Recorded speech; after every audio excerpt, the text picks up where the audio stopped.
Hey everyone, Anark here, and this is another Anark live stream. Pretty sure I got this one going the first time without any hitches. We are moving forward. I got my white monster mixed with vodka. We're off to a great start. I'm pretty tired today, I gotta be honest.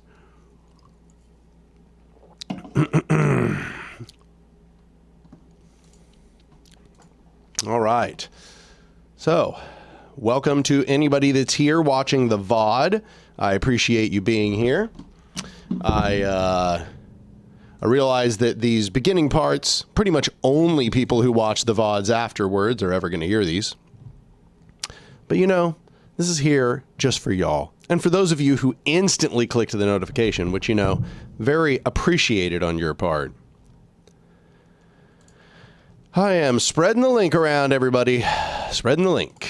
Let's go put it in all the places. All the places, all the places. Boom, boom, boom. There we go. And then we put it everywhere and say, hey, everybody, come and watch Daniel get caffeinated and drunk at the same time. Drinking the classiest drink there is to drink. Where's my makeup? I knew somebody was going to say that. It's all makeup from here on out. You see, actually, I wear makeup every single time. I mean, can't you tell? Could I possibly look this beautiful without makeup? I think not.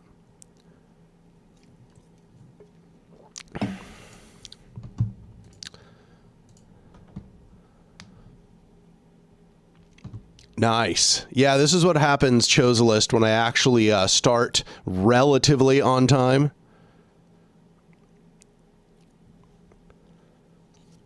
Oh God, Knowledge and Defense is already asking me to do a reaction. I don't know. I might do reaction, but it would take me a little while to get everything all set up.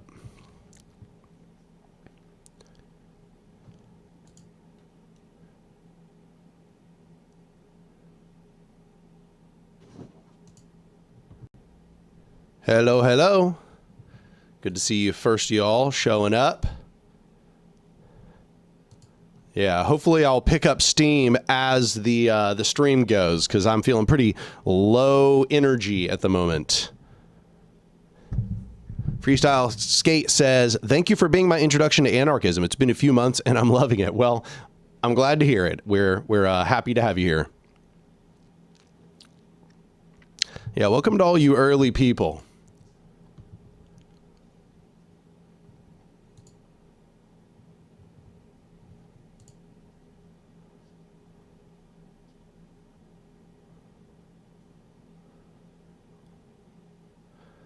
Oh, and ANCAP believes that the corporations didn't willingly ally with Hitler. I mean, I'm sure that there were some who did and some who didn't, but my impression is that the majority of them did. The majority of them were just happy to get a leg up and for the government to just be helping them out. I love having regulars here. All the regulars showing up today. Excuse me.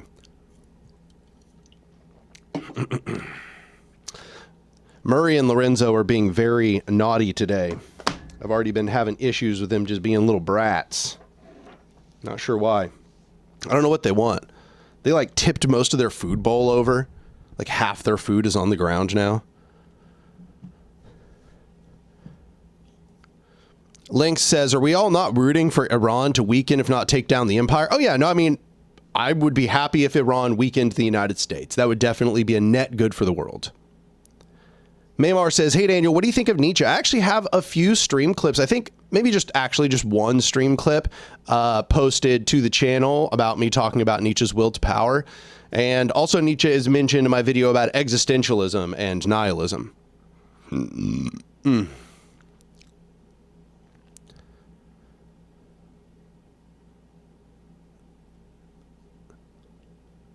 Clatari says, Anark drinking his Ronald Reagan white monster. I mean, he was a monster. And white.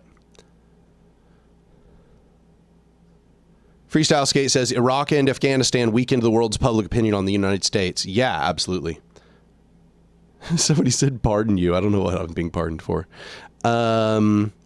Do I read any fiction? Honestly, I don't these days. It's been a long time since I've read fiction. I used to read a lot of fiction in my 20s. And I don't know why that is. I think I've just been reading theory for a long time at this point. It's theory or science. It's like just all been nonfiction for so long.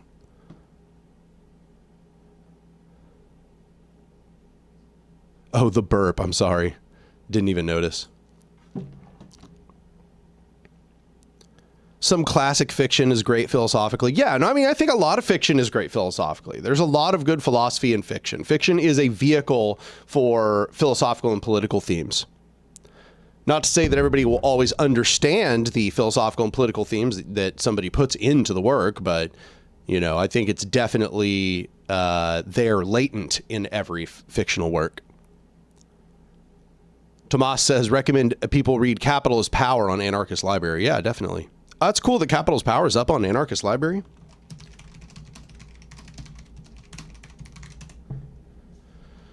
Yeah, it is. That's cool. It's pretty cool. Wonder when that got uploaded. Be interested to know when that was uploaded to the site.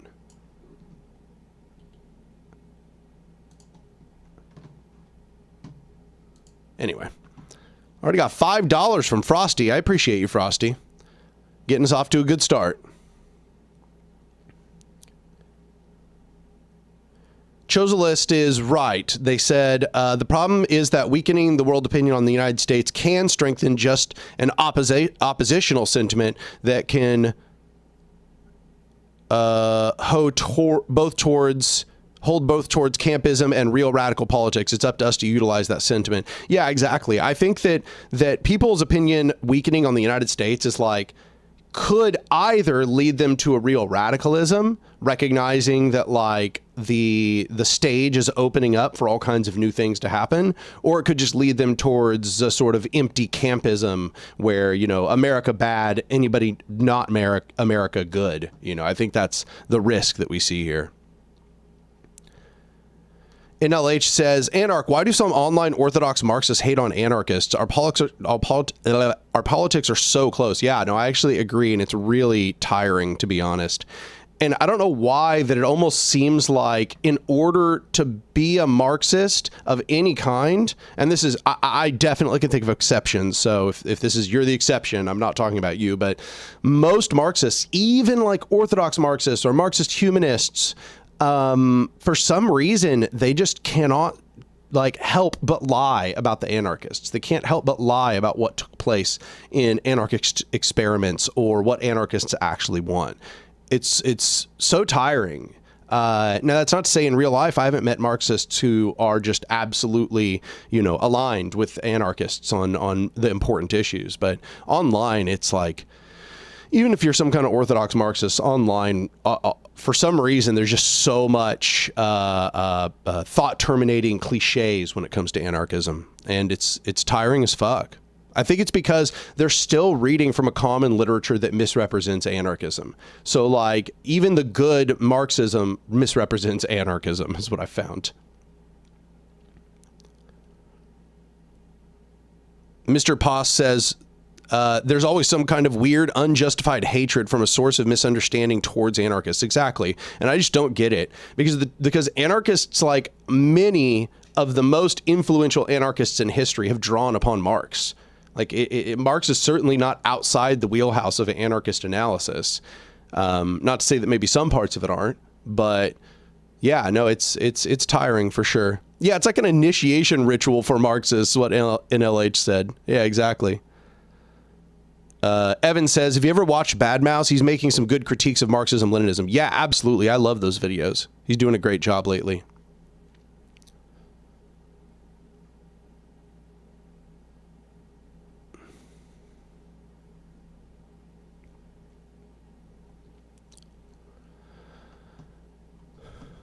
Mike says, what's your opinion on psychedelics as mental health treatment? I actually do think they could be an excellent mental health treatment, and they've been an excellent mental health treatment for me in the past. But yeah, it's unfortunate that I guess I'll move back a little bit.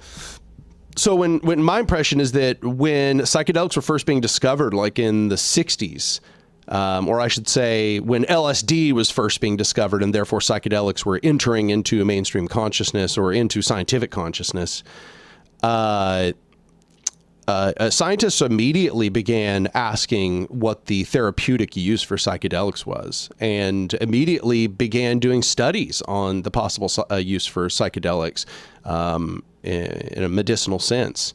And I learned about this by reading a website called Erowid, which I don't know if people are actually familiar with, but Erowid is a great resource. I haven't used it in years. It's like definitely of that like Web 2.0 sort of ilk, but it is just an amazing resource for just everything drugs. If you go plants and drugs, click the little link that says plants and drugs, you just like get this really cool, here, I guess I'll try to pop it up on stream. Give me a sec. I should probably get used to having, being able to do this kind of stuff. What happens here?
Okay, I got the audio fixed there. We'll just go through that again. Yeah, it's because I went to this other setup here. And I was talking about it all the way through this whole thing, just getting this all set up. But yeah, no, I mean, I'll backtrack a little bit just so everybody can kind of hear what I was saying. So like when I was young, I started looking into this website Erowid because, you know, like when I was super young, I didn't even consider doing any drugs. I was like a good, little goody two shoes. And then I realized that that was silly and that I should just research each drug on its own and like learn about whether it was dangerous or not based on just research. And so I ended up stumbling across this website here, Erowid. And if you click through to this like plants and drugs section, this is just a massive repository of information on just every kind of drug you can think of. And I highly recommend, if you're ever just really wanting to get like people's reports of like what it's like using a drug, all kinds of like links to resources about the history of its research, and like, and I think it's so important because there's so many useful things on this website. I just want to note that this website is not just like a place that's trying to convince you to just use all these different drugs. It actually really does have a lot of ups and downs to what it's like to use these drugs. This is not a super biased resource. This is actually like a pretty neutral resource. These pages right here, where when you go to like the drug and you click effects and you just look at this, I found these pages so useful. These are so incredibly useful. These are like very objective, I gotta say. And I've found that almost all the information I ever looked at on this effects page for any given drug ended up being like so accurate to my experience as well. So like, here's the one for LSD. But what I was gonna say is, yeah, when I remember researching on here that when, like in the 60s, when psychedelics kind of came into the public consciousness and began being studied by scientists, they all automatically began trying to see what the therapeutic use for LSD was, and they quickly found that it had like strong medicinal use for people in like a therapeutic sense, like for people's mental health. And that being said, however, excuse me, this is where I was at kind of when I began to say, when I realized that my audio wasn't going through, is that however, LSD is really dangerous for people that have particular psychiatric disorders. So one of them that immediately comes to mind is like, if you have any kind of form of schizophrenia, if you're like on that schizoaffective spectrum, you should probably just not mess around with hallucinogens. Just don't mess around with psychedelics. And it sucks because you can even trigger your schizoaffective, or, you know, I don't know what they call them, schizoid tendencies by taking hallucinogens, and it might trigger those tendencies in you. And it's really unfortunate, but that is like definitely a real risk for using psychedelics. And so I do want to note that like, I think that is an important thing to bring up. But for those who are not going to have that problem, I think that it will almost always have some therapeutic use, at least under certain circumstances, under the right kind of like set and setting, as they say.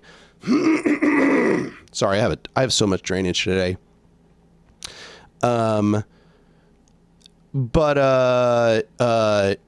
Yeah, no, I mean, I think it has like a therapeutic use for most people. I think that most people could use it for some medicinal purpose. And yeah, no, I've used it myself for that purpose, and it's been wonderful every single time. I think it's, you know, I mean, I've had bad trips, but way more good trips than bad trips.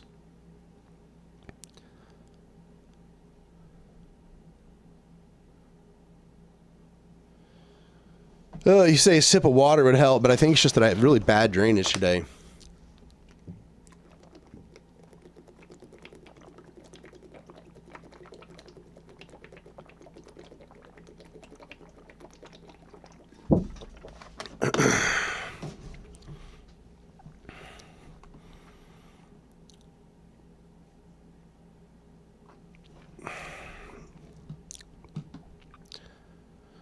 So yeah, excuse me, God.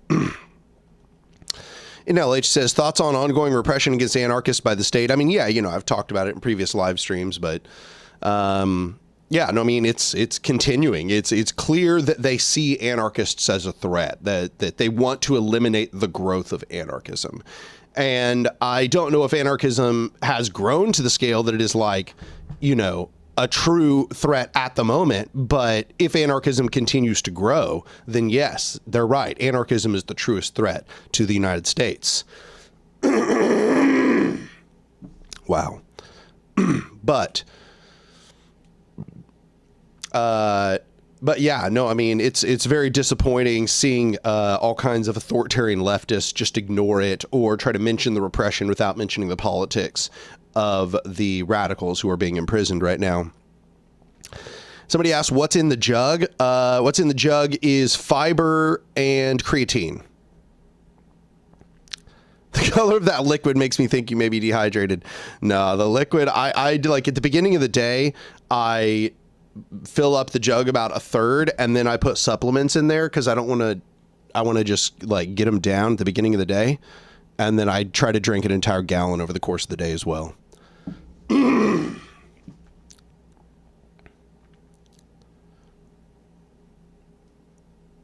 Knowledge and Finn says, what's the most annoying straw man by non-Stalinist Marxists? For me, it's got to be the small producers one. Yeah, I just actually don't know where that comes from. I guess maybe if I had to guess, though, it'd probably be Proudhon. It's because they are stuck in the past still talking about Proudhon, because the only encounter they have with anarchism is not the actual reading of anarchism. It's like reading Marxists talk about anarchism. And that indicates to me that most Marxists still see anarchism as a threat. They're like afraid of its points because they're afraid of having their ideology undermined. And so they create these sort of mental barriers that prevent them from having to engage with the anarchist material.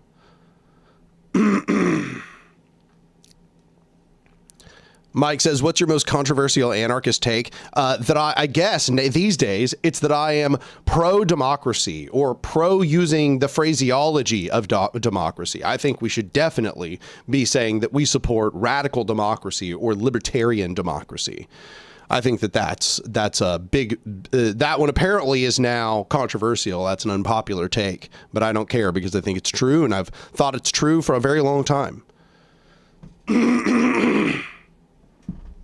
Acidic Harmony says, you said the co-founder of CT went to LA to try to start more cooperations. Curious if they have since I live not nearby. My impression is they did not. In fact, since then, they've moved back to Oklahoma. So they're back here in Tulsa.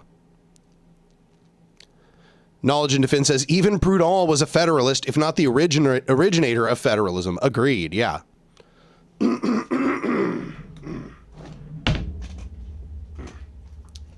me a sec, sorry.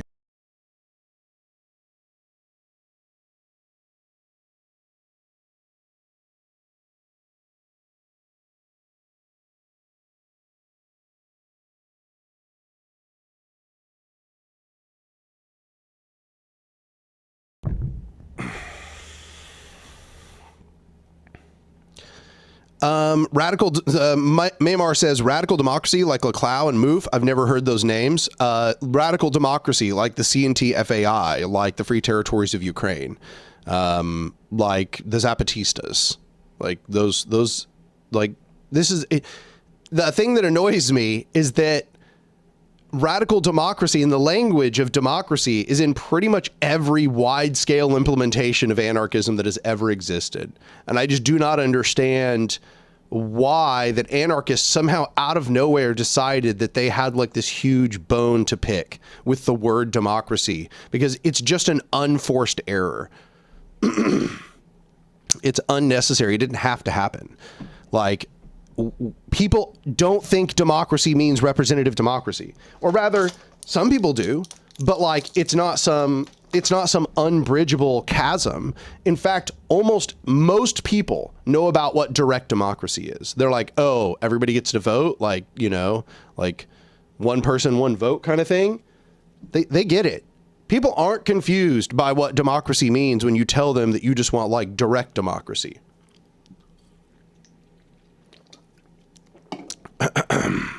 Somebody asked how the cat's doing. The cats are being brats today.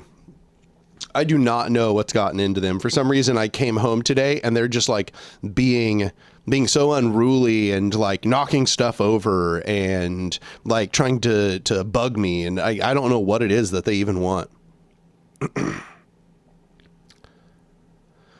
Warder Watts says, Anark, did you ever read From Democracy to Freedom? And if so, what are your thoughts? I remember seeing you liked it on Instagram. I'm not super familiar. From Democracy to Freedom. Is that the one that like, oh, the Crime Think one? No, I skimmed it and it sort of annoyed me because it like is essentially just a big compendium of all the straw mans. I did not see, when just skimming through, any like super convincing arguments, and I don't feel like they really addressed the most convincing arguments, which is that a variety. I've already said all of these things. Just this word democracy is not meant to just mean representative democracy. It is not just to mean that we have to use a strict majoritarian voting system.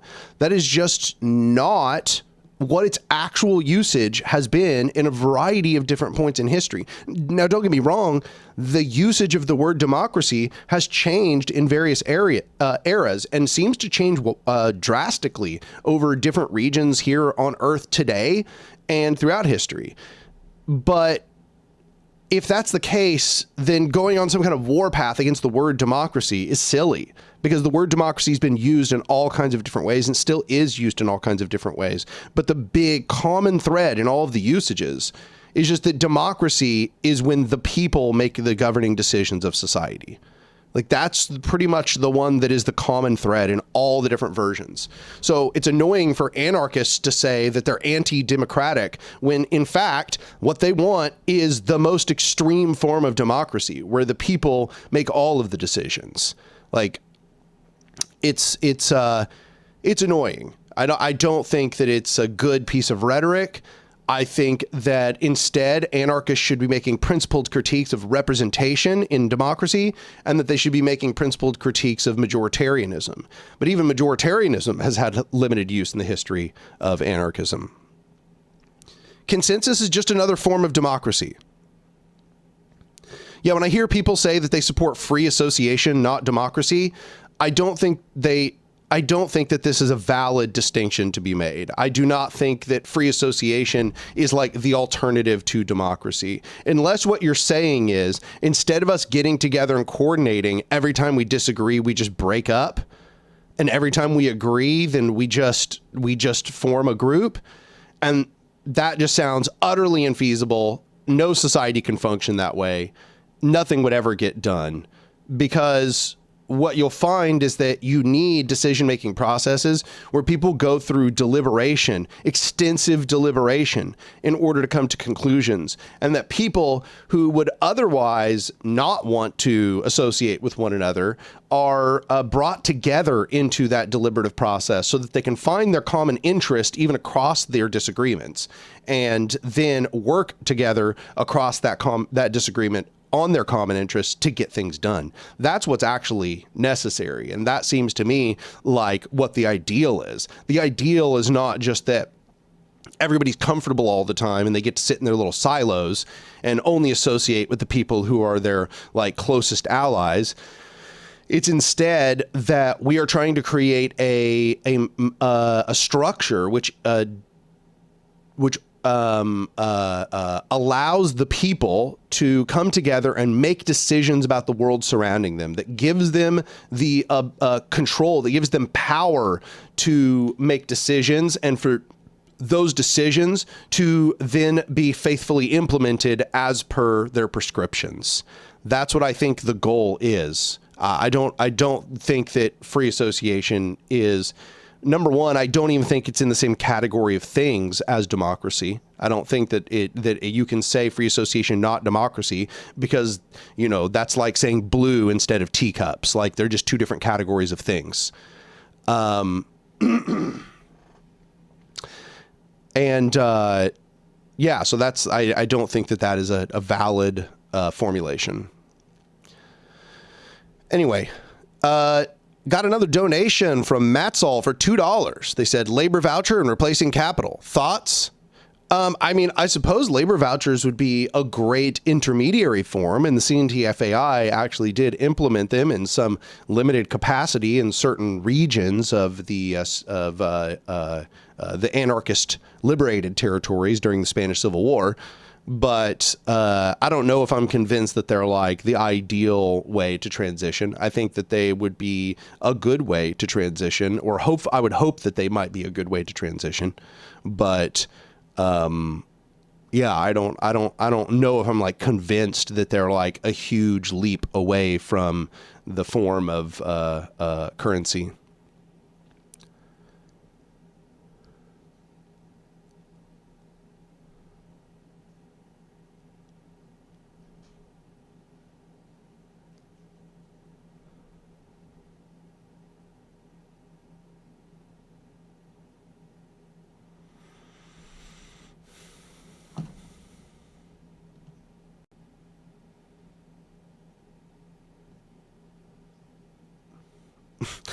That's like saying blue instead of teacups must go in the next Anark out of context.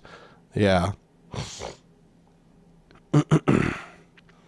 Mike says, what is the worst and best argument against anarchism you've seen put forward? I mean, the worst arguments, there's just so many, it's hard to even categorize which one is worst. You know, I think one of the worst ones, just that anarchy is chaos and lack of coordination. I think that that one is just absolutely not true. If anything, anarchism is based on the most prolific coordination and organization conceivable. Otherwise, it won't work. And then I think...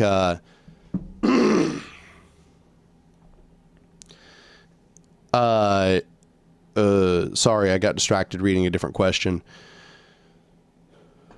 Oh, and the best critiques are basically that delegation could turn into forms of technocratic leadership, or technocratic control. Now, I argue that it will never be as bad as representation or authoritarian structures in general, because delegation can always be instantly revoked and then can be replaced by different mandates by the people, such that if they want to control it themselves, they can. But I am not going to deny that people might become reliant upon the technical expertise of people that are placed into delegate positions. I think everybody who has been in an organization that has utilized delegation knows that that absolutely can happen, and that it absolutely does happen. So yeah, I'm certainly not saying that can't happen. I think that it could happen, but I just think that it would be preferable to all of the other forms of social organization. I don't know if I am sick. I'm not feeling good. I woke up today and my eyes were super dry and I'm having like trouble breathing. Not feeling good today. Not feeling good. Got another donation from the same person, from Matzal. He follows up by saying, why the faith in gift economies then, if not labor vouchers? I'm not saying I have like faith in gift economies. I think that a gift economy is just closer to communism and therefore is close to the ideal. So if we can institute a gift economy, then we're very close to communism at that point. I mean, we're probably just like one step away. Like there's probably very minor differences left to fix. And so in that sense, the gift economy is just like so much more preferable than labor vouchers. Whereas because labor vouchers maintain the form of currency, which maintains valuation, a numerical valuation, and therefore it gets things judged in their exchange value kind of by its very nature, because then everything is evaluated as what it would be if I traded it for currency. And I'm not saying like, that might be like, ultimately it might end up being something that's unavoidable, but it's something that we should be trying to avoid as much as possible, because we should be trying to create an economy where everything is distributed based on need, and therefore it should be recognized, its purpose to society should be recognized for its use value, what it provides to people in use, not what it provides to people if it were to be exchanged for another commodity. So I think that that's why the gift economy is preferable, and why you would hear me advocating it for it more than labor vouchers. But labor vouchers at least do fix the problem of accumulation. And in that fact, I think that they are preferable, of course, to a fiat currency system, or even a gold-backed currency system or something, because at least labor is like a material grounding for the value of a currency. And the way that labor vouchers are circulated is such that they cannot accumulate in such a way as that wealth accumulates in the hands of capitalists under private property relations. So it's not that I think that labor vouchers are like bad. I think it's that they're kind of like not a huge leap away from markets and currency.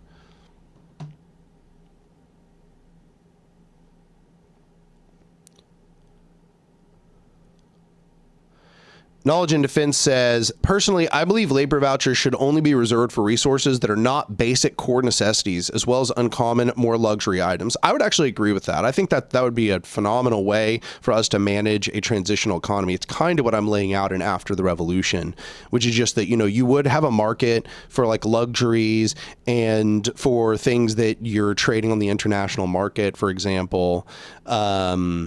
And that wouldn't be preferable, but it would be like at least less inhumane than the way that capitalism organizes things.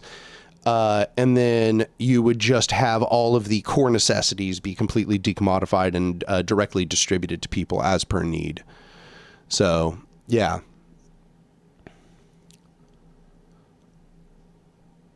You keep getting ads for this stream? That's cool.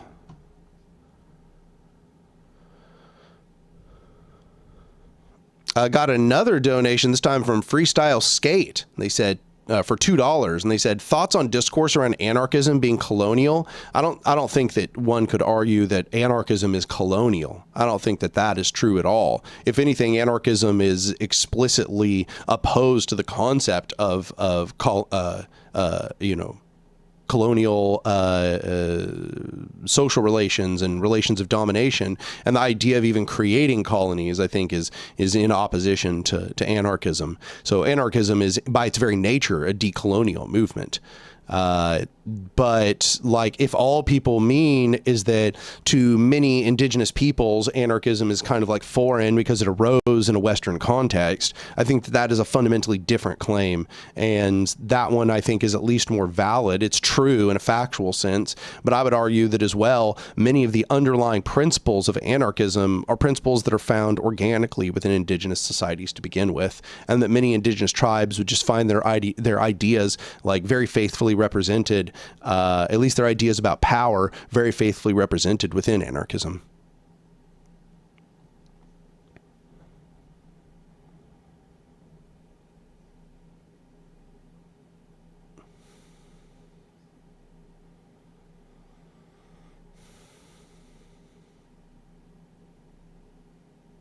Oh, I see. Somebody saying you're seeing ads on the live stream, not ads for the live stream. I was like, I have no idea how you're seeing ads for the live stream. I haven't paid for any ads for this live stream. You're saying that you keep seeing ads on the live stream. Yeah, there's ads. They happen.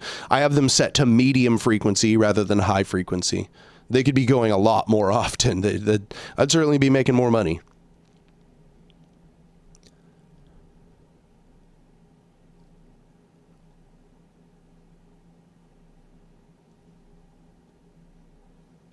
Thoughts on cooperatives? I think workers' cooperatives can be a great thing. I think that they are phenomenal as long as they fund the revolution. I think that's a big part of it. You want the workers' cooperatives to fund the revolution, and then for them to fund the creation of more workers' cooperatives, which will all fund the revolution. I think that that's a big key to the strategy of workers' cooperatives. They have to be seen as more than just individual autonomous economic units. They need to be seen as part of a broader revolutionary strategy. Graber Wave gave $5. He said, can you explain why people claim to be communists in societies where they barely started state socialism? Why not just claim to be socialist? Yeah, I mean, if all they're claiming is that they themselves are communists, I don't see an issue with that. You know, they themselves might be communist. That is to say, they might advocate the end goal of communism. That absolutely could be the case. But if we're just talking about them saying that the country they're in is communist, that's absurd. And that's just pure propaganda. I mean, there's just no sense in which that's the case. Those are not stateless, classless, moneyless societies. Those are not societies where all distribution is based on use value, where there's complete decommodification, where the people, freely associate as producers in order to satisfy everyone's economic needs. Like, that's just 100% not the case about what's happening in any of those quote unquote communist countries. So yeah, that's my opinion on that. If they called themselves communist, they might be communist. I don't know. You can be a communist and still think really silly things. But there's also caveats to that. If they don't believe that, for example, statelessness is possible, then they're by definition not a communist. But yeah. I think that that's, you know, a broader thing. It's kind of nuanced, like depending on the person.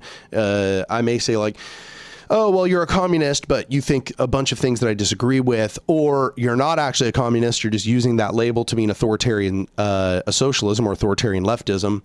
And then there's other ones which are claiming that, for example, China is communist, which is absurd. China's absolutely not communist. It's just capitalist with high market controls and a strong central government. Got another $5 from NLH Commentary. He says, Anark, is going over theory and history the best way to debunk anti-anarchist propaganda, or should we deconstruct the talking points? I mean, ideally both, right? You know, me and you just been working on that video, which is going to release here in, you know, a few weeks. And I think that we're trying to do both. You know, we're trying to analyze the theoretical constructs, but we're also trying to analyze historical examples as to demonstrate that the theory accords to reality. So I think that that's the best way to do it. I think it's why so many people were persuaded by the state is counter-revolutionary, is because I do both, you know? And that's hard because then you have to become very educated. But you better believe that they are becoming educated about how to smear anarchism. And so we have to become educated in the facts of both their projects and our own in order to debunk the nonsense that they're saying.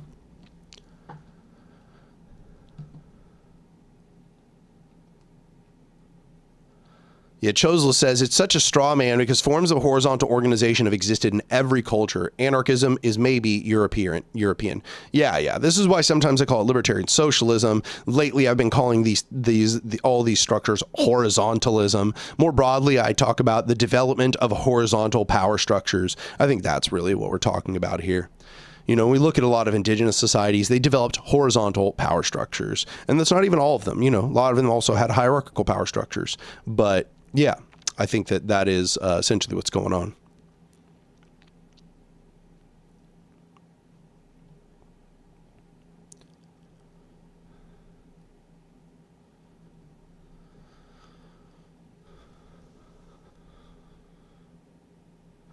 Willow in the Swamp says, I'm white, so I won't try to speak for indigenous people. I think they would say anarchism is colonial because it would theoretically be a system set on stolen colonized land and thus would be colonial. Yeah, I mean, the thing is, though, is that indigenous peoples would be equal partners in the development of an anarchist society, right? Like, they would themselves have councils and federations of councils, which would be working together with the people that are on this continent and other continents where the indigenous people are, you know, still there, and would be equal collaborators in that process. And there would be a process of negotiation wherein all of these indigenous peoples would be given, we would hope that we'd be given back a bunch of their ancestral lands. And we can look at maps to see that would still, that many of the tribes that would have been in those lands no longer exist. So there would be large swaths of unoccupied land, and a lot of those places would be very, very good candidates for the people who still live here to build federations within, number one. But number two, the truth is that, like, obviously, if an anarchist society were put in place, indigenous people are just coexisting with the people whose ancestors were settlers here, and all the people who have really just, you know, migrated in the meantime or moved here and overstayed their visas or whatever.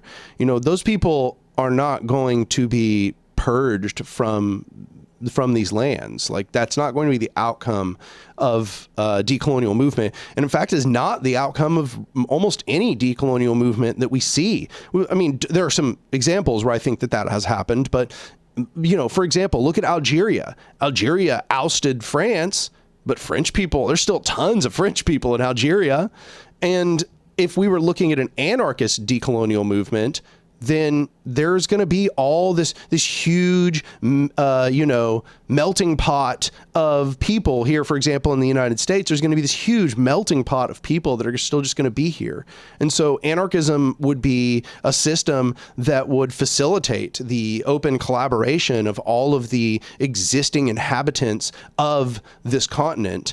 in developing a decolonial movement and being able to collaborate together to make a meaningful decolonial movement that could actually empower the indigenous people of the nation, rather than just creating like a new ruling national bourgeois or putting in place some kind of, state. But this would have to be an open process of negotiation, and the best form for this process of negotiation to take place in is wherein everybody gets a voice within councils that represent their needs, whether you are an indigenous person or not.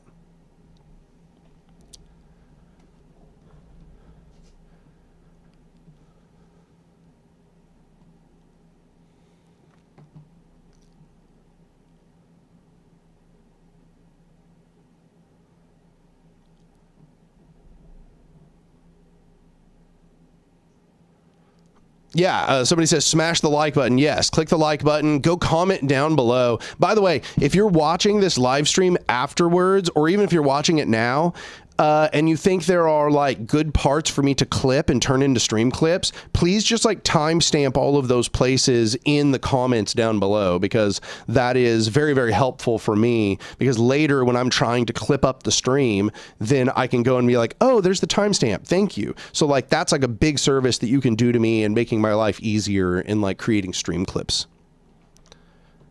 Somebody said, Kiko says, I'm smashing the like button freaky style. I suggest you do the same. Hell yeah.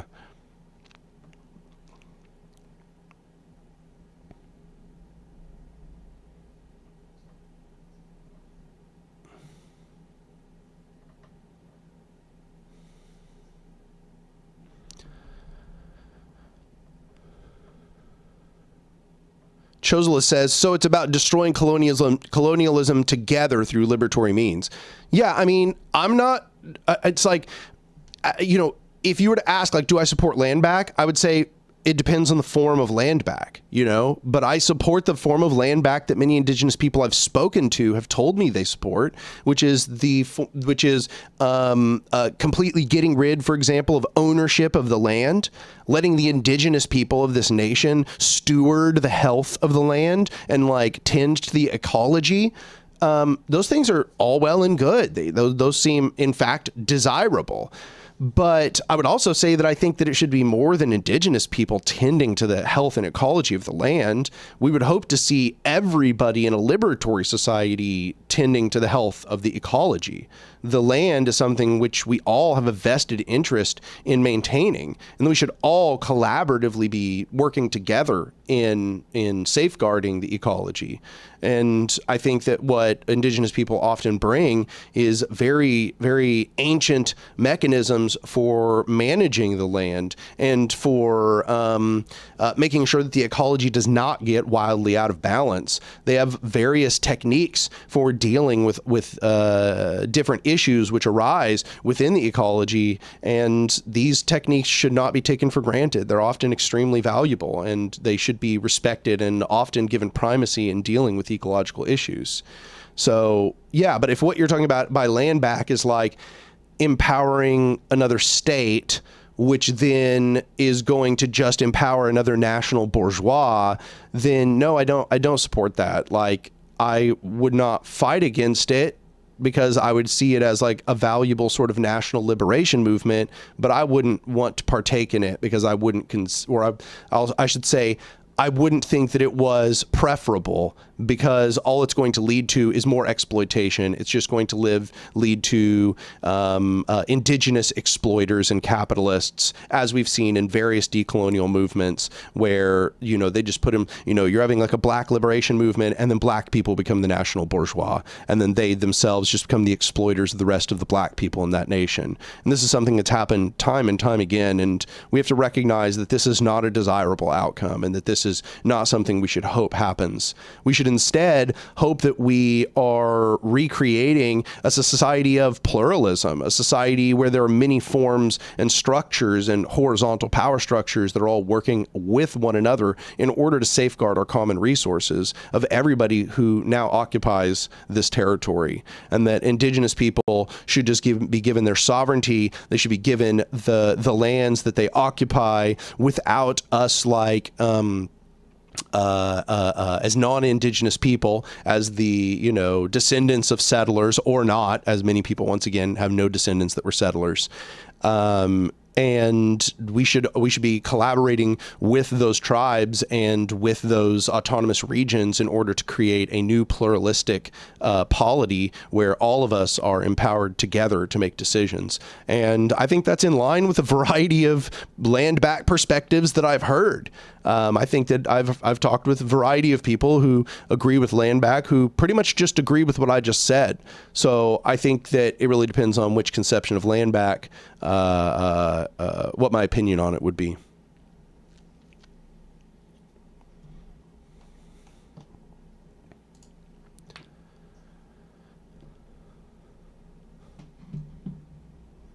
Something says, I once came across a Zionist who was appropriating land back. So unsurprisingly, their idea of land back was just fascist apartheid. Yeah, I think that one thing that really what Israel has brought to the fore is that a people who are historically oppressed, that just being historically oppressed does not make you inherently good. That just being historically oppressed does not mean that you yourself as a people cannot just become the oppressors. And I think we see that very, very potently in Israel, where the Jews have a very long history of being oppressed, very, very long history. And they were given hierarchical power, and that hierarchical power was allowed to metastasize extensively through a settler colonial project in Palestine. And it has been devastating. It has essentially spelled the development of a new fascist regime, a new fascist and imperialist regime, which I suppose is like kind of naturally entailed in fascism. And it's been wildly, devastatingly unstabilizing for the Middle East, and has been just a very dangerous thing for the future of the health of this planet. So I think that we can see that it's not just like, if you have a history of oppression, that you should just be given power and we could just like trust that everything's going to be hunky-dory. It's instead that we would hope that any liberatory movement would empower people through horizontal power structures and the development and expansion of horizontal power structures.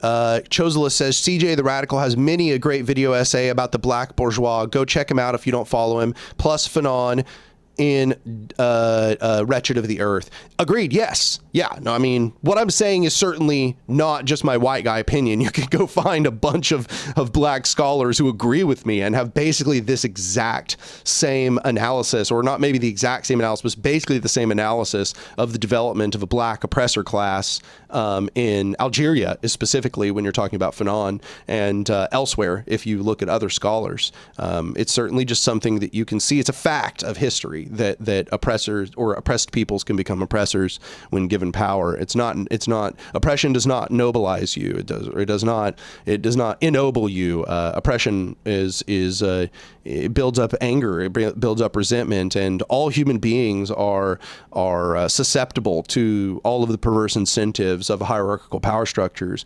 Hierarchical power structures have their own driving forces as structures, and those cannot be simply bucked just because of somebody's background of oppression or poverty or anything else. So yeah, I think that we just have to be very nuanced in our analysis of this.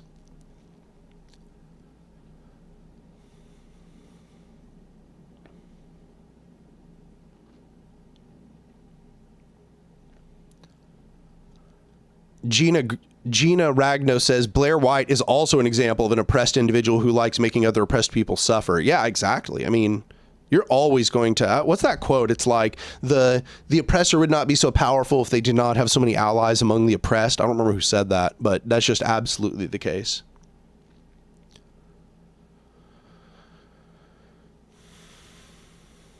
Somebody asked, what's my opinion of Jacques Hamat? And I don't know enough about them to have an opinion.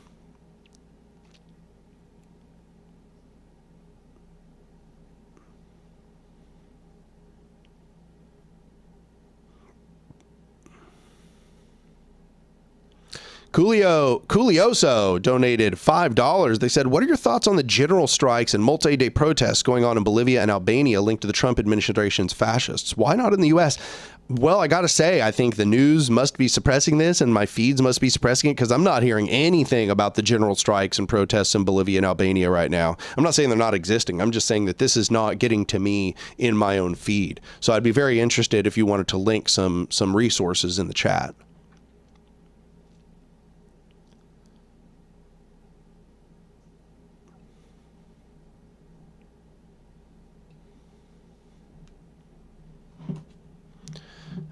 NLH says, do you think they're going to allow elections in 2008? And I don't know. I really do not know. I think Trump is certainly going to try to rig the elections. Whether they're allowed or not, I don't know.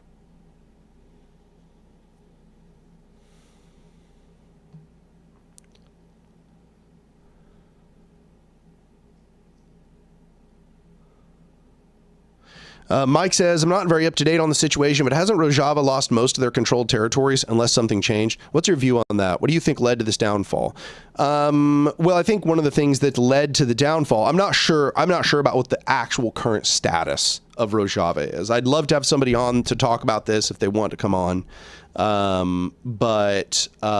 You know, I don't know what the current status is, but I will say one of the big mistakes as I see it is that Rojava had tried too hard to integrate with the Syrian state and tried too hard to be recognized by the Syrian state as like an autonomous territory rather than trying to seize more territory and continually undermine the Syrian state. I think that should have been the approach instead. And this is a mistake that the CNTFAI made in Spain as well. And I remember when it was happening, I had a sinking feeling in my stomach. My gut was telling me that this attempt to make amends with the Syrian government, you know, at the time Assad was in power, it was a huge mistake. And I still think that is one of the biggest mistakes they ever made. I understand that they saw this as like, you know, being realistic and mature about politics and just trying to like make good with their enemy and you know, try to stabilize their relations with the region and not be in, you know, not be in tense relations with the biggest, you know, the local military superpower of their region. But I think it was a huge mistake. I think that when you have that kind of power, that you should be in the mindset that you are looking to keep rolling forward the expansion of your territory and not just like rest and recuperate. And I know that's so hard for me to say. It's easy for me to say from the outside, but it's hard to do in practice. But I do believe that they should have kept pushing and pushing and pushing until they essentially took over Greater Syria, or such that the Syrian government became a marginal force and was instead empowered, and that Rojava was empowered in their place. And in doing so, they should have cut ties to the American government as well. That would have been the ideal way to go, because if they didn't cut ties to the American government would have been essentially funding them to overthrow Syria, and then they would have been entangled with the American government and would have essentially just functioned as an imperial outpost. But the place they were in before all of this transpired was that they weren't, and that they actually kind of had tense relations with the United States government, and that it was like an on again, off again collaboration, and that they would only collaborate when it was beneficial to them. And the American government the American government was kind of like, you know, keeping them at an arm's length, but sometimes giving them help because they liked that they destabilized Syria. But as soon as it was apparent that instead what they were going to do was play it smart and really try to catalyze their position, then the American government essentially abandoned them. And that happened very fast. And so I think that they should have taken the position that instead they were not trying to stabilize their relations with Bashar al-Assad, and instead they should have been trying to expand their influence and take over the entire territory. That's my opinion.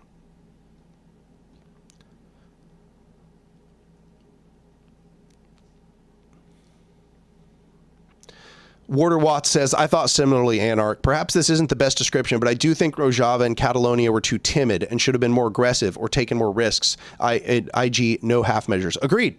In both occasions, I see that they were too I mean, timid is a crazy word to use for these people, right? Like fighting a war. Like it's very hard to call the CNTFAI or Rojava timid, but it does feel like they kind of blinked at the last second when they had that power, and then they sort of did not follow through on the you know, full arc of expropriation and the destruction of the state. I think that they had to keep pushing, you know. I think that they had to keep pushing no matter how hard it was, because in that sense they're not going to win on the defensive. The enemy has, you know, airplanes, okay? Like they had to get it done, and there was a point where they had a lot of momentum, and I think that they needed to keep pushing that momentum. But I think that when they broke away from that and then began collaborating with Assad, and that was just a bad decision. They shouldn't have collaborated with the United States or with Assad. They should have made their way on their own and seized as much territory as they could.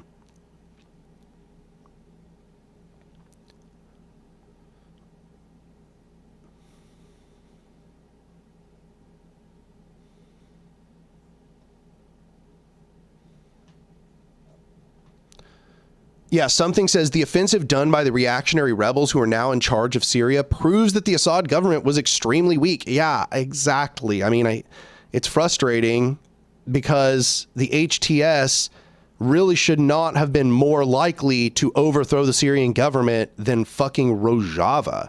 Rojava was like a much more sophisticated political project and had much more military might and had much more territory and had much more economic backing. It was like in every way should have seized the rest of that territory.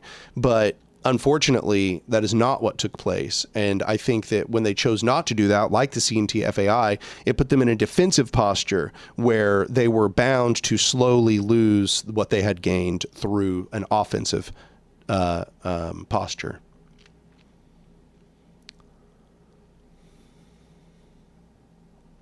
Knowledge and Finn says a much bigger problem was the conservative tribes in the SDF. Yeah, no, I mean, I do understand that there was like a variety of different political opinions, that you had people that were straight up Stalinists.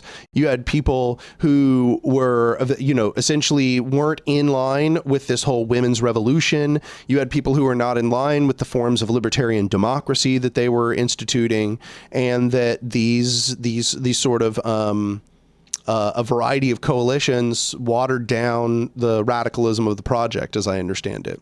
But I also don't know much more detail than that, so.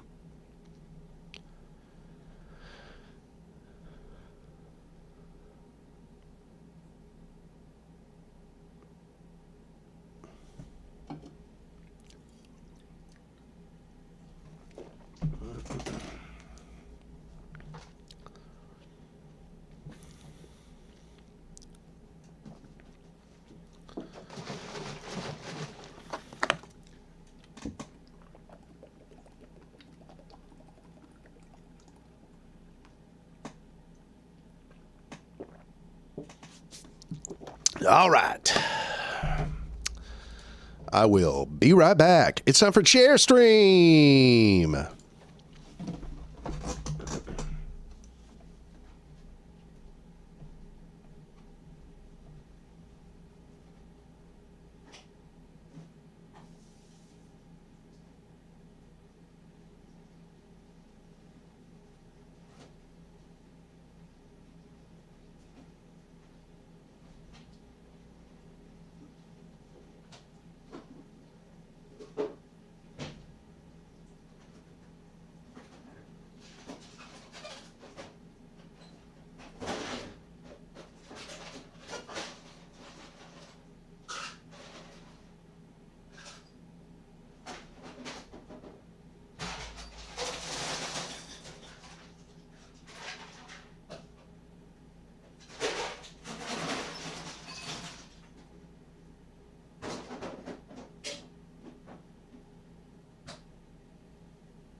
All right. I have returned. The chair is looking very suitable. That's why I just sat in it. Just sat in that chair. All right. Who makes the chair? I have no idea. This chair is on its last leg. Legs.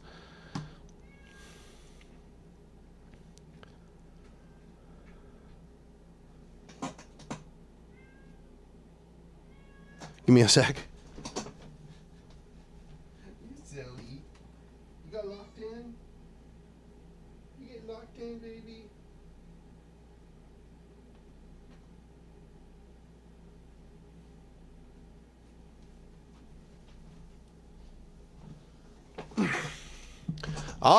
Returned to $20 from Sody Pop.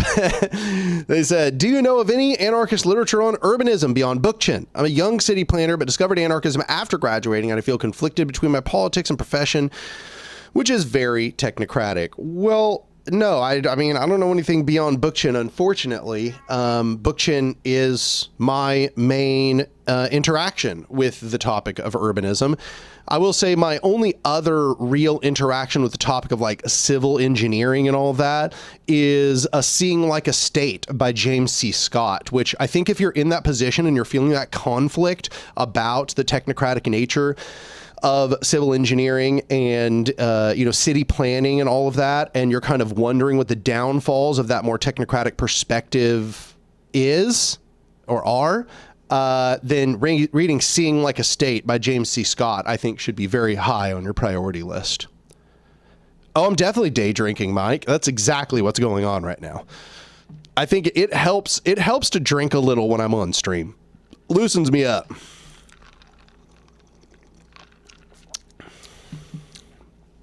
Jessica says, if Rojava had expanded, how would the U.S. have reacted back then? Not positively. Not positively. They would have not liked it. Or rather, maybe they would have, honestly, because it would have destabilized Syria further. But the thing is that I don't think they wanted Rojava to succeed. They wanted Rojava to be just big enough that they were a thorn in Assad's side. But they didn't want them to get so big that they actually instituted a libertarian socialism at scale. So...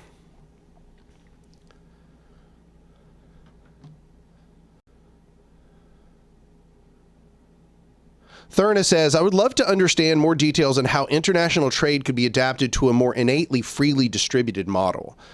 Well, I think that I addressed that most directly in my piece After the Revolution, which I highly recommend that you go watch. Basically, my opinion is that before you have completely taken over the planet with like communistic social relations, then you're going to have some amount of your economy which is commodified and which therefore can trade with the outside world, or else otherwise, because you are autarkic, you will probably just collapse because we live in such a globalized economy at this point and it's so necessary for modern life. So I think that what you would have, and this is kind of something I mentioned earlier in the stream, somebody else mentioned it as well, is the idea that you would have essentially all the necessities would be decommodified, but all of the luxuries would remain commodified and would be traded on the market and would be purchased with some form of currency, perhaps like labor vouchers or something. Murray decided he wanted to come hang out. Murray, why are you being my brat? He's over here flicking his tail at me. He's trying to make a point. Murray, why are you being like that, huh? Why are you being like that?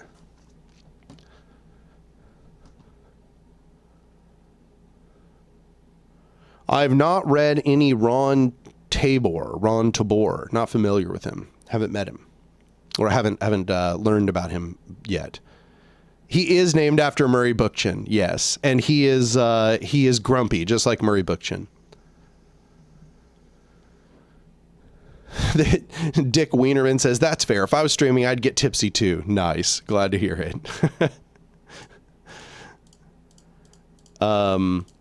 So yeah, we're at 91. Let's see here. 91 viewers. Live chat. Where's the thing I'm looking for? Wait, why does that not? Huh. That's not what I'm looking for. Weird.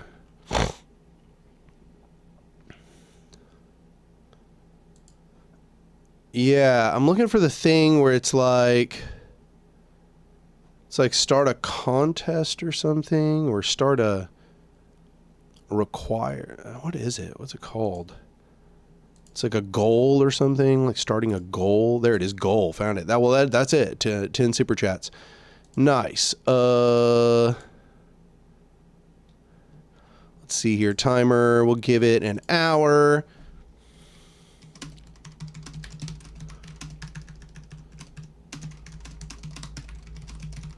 All right, so I'm going to set a goal here. I'm looking for 10 super chats of any amount, $2 or higher.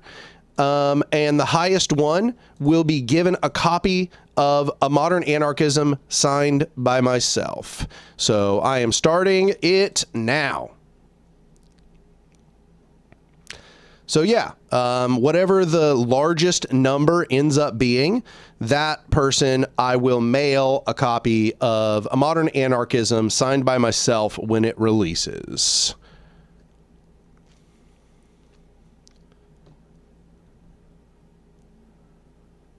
NLH says, I think anarchist content creators need to coordinate more. Every other tendency has an extremely coordinated media apparatus. We need to get on that, but just my opinion.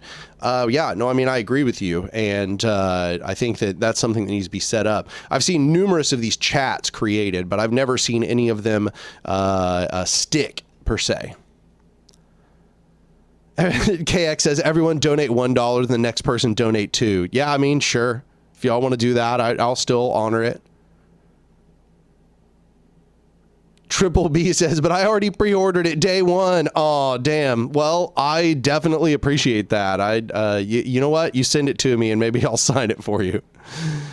Gina Ragnos donated $10. They said, I like your work. Keep up the good work. I appreciate you. Off to a good start here. Can't find the super chat button. I'm actually not sure where it is. I think it's maybe on the bottom, like by the chat field, and it's the dollar thing. God.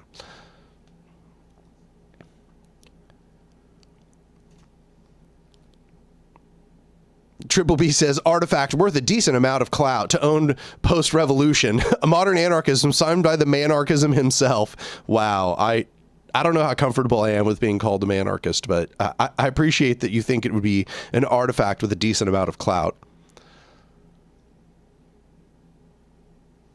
So there is a Discord server that was supposed to be like the Anarchist Creators Union in LH, and I will give you an invite to that. Give me just a sec.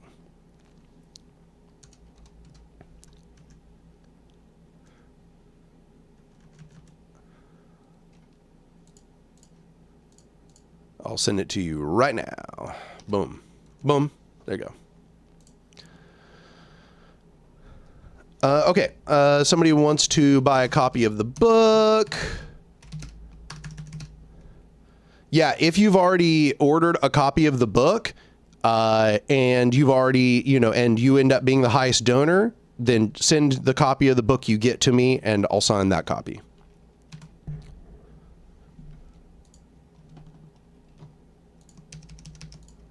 Here, oh.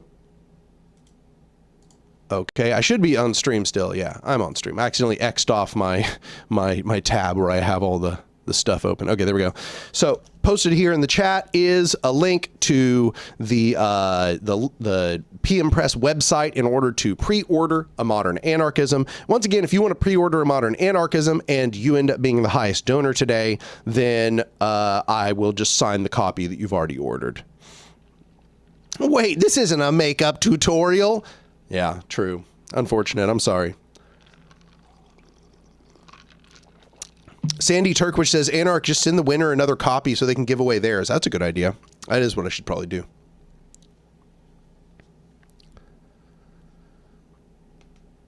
Triple B says, manarchist is a play on words, not as a position. Okay. Gotcha.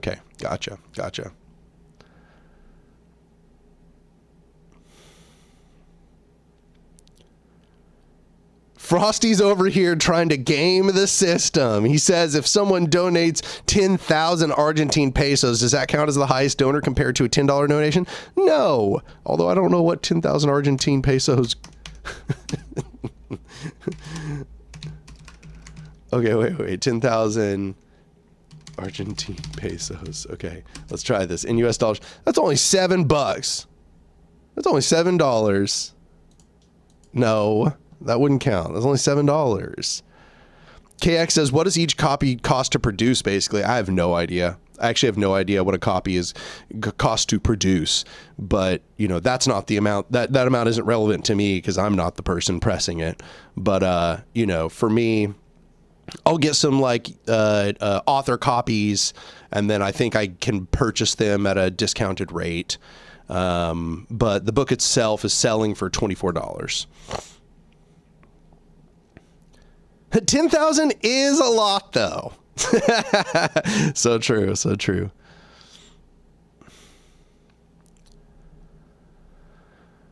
Mike says, I'm anarcho-indoctrinating my friend into anarchism. What books do you recommend, be it history, theory, etc.? Personally, when I was somewhat new to anarchism, Berkman's ABCs of Anarchism was useful.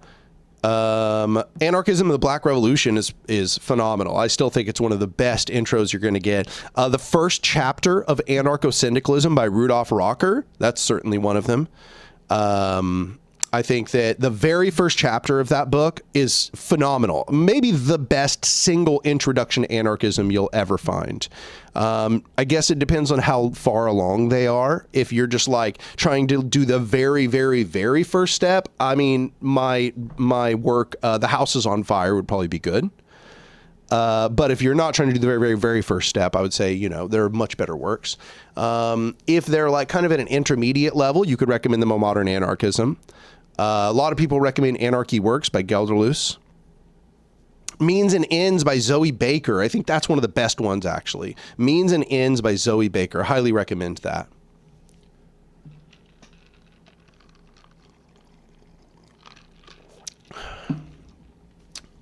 Got another donation for $50 from Void Star PTR.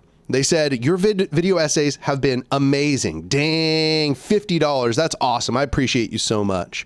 Just a reminder, whoever ends up being the highest amount, you know, it doesn't matter if we get to that goal of like 10 in an hour kind of thing. Like that's not like strictly required. Whoever ends up being the highest one, just send me your address, and you know, I will obviously, when I get my advanced copies, sign one and send you the copy.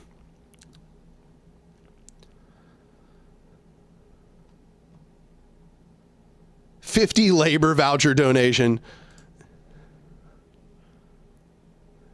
Dog, how am I supposed to get my second copy of AMA now? Yeah.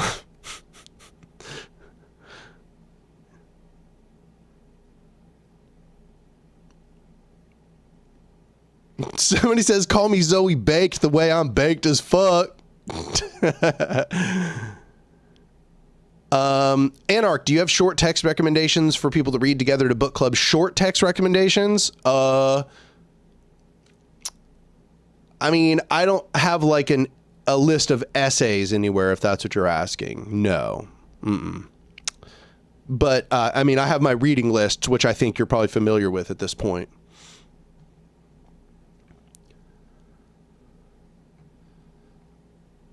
I'm trying to keep up with everything. Give me a sec. NM says, I finished reading Goliath's Curse. What do you think about it? I've not finished it. I got about halfway through, and then, no offense intended to him, but I felt like he started to kind of repeat himself, and I was like, okay, cool. I think you already kind of elaborated that. But no, I just didn't finish it. And it's not because I didn't think it was good. I was enjoying it, but I also kind of got distracted, truthfully.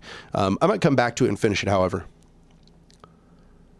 Oh yeah, somebody said Social Anarchism and Organization by Farge. It's a great intro to Especifismo, agreed. And there is one passage in there that I think is a great one. Let me see here. Social Anarchism and Organization. There's a very particular part of that. One of the essays that I thought was great. Oh, this is weird. Okay. Society of domination and exploitation.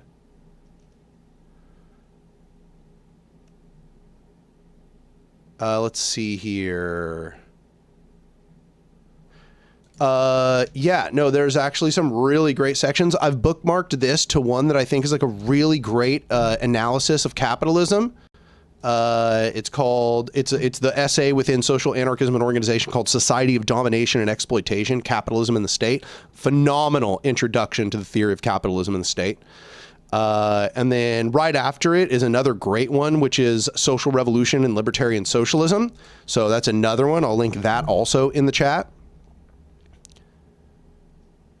Oakley Makes Games says, no worries if it's too personal, but do you ever struggle with self-doubt? And if so, how do you deal with it? Yes, everybody struggles with self-doubt. And like, I would really like to emphasize that some of the greatest thinkers you've ever met in your life struggle with self-doubt.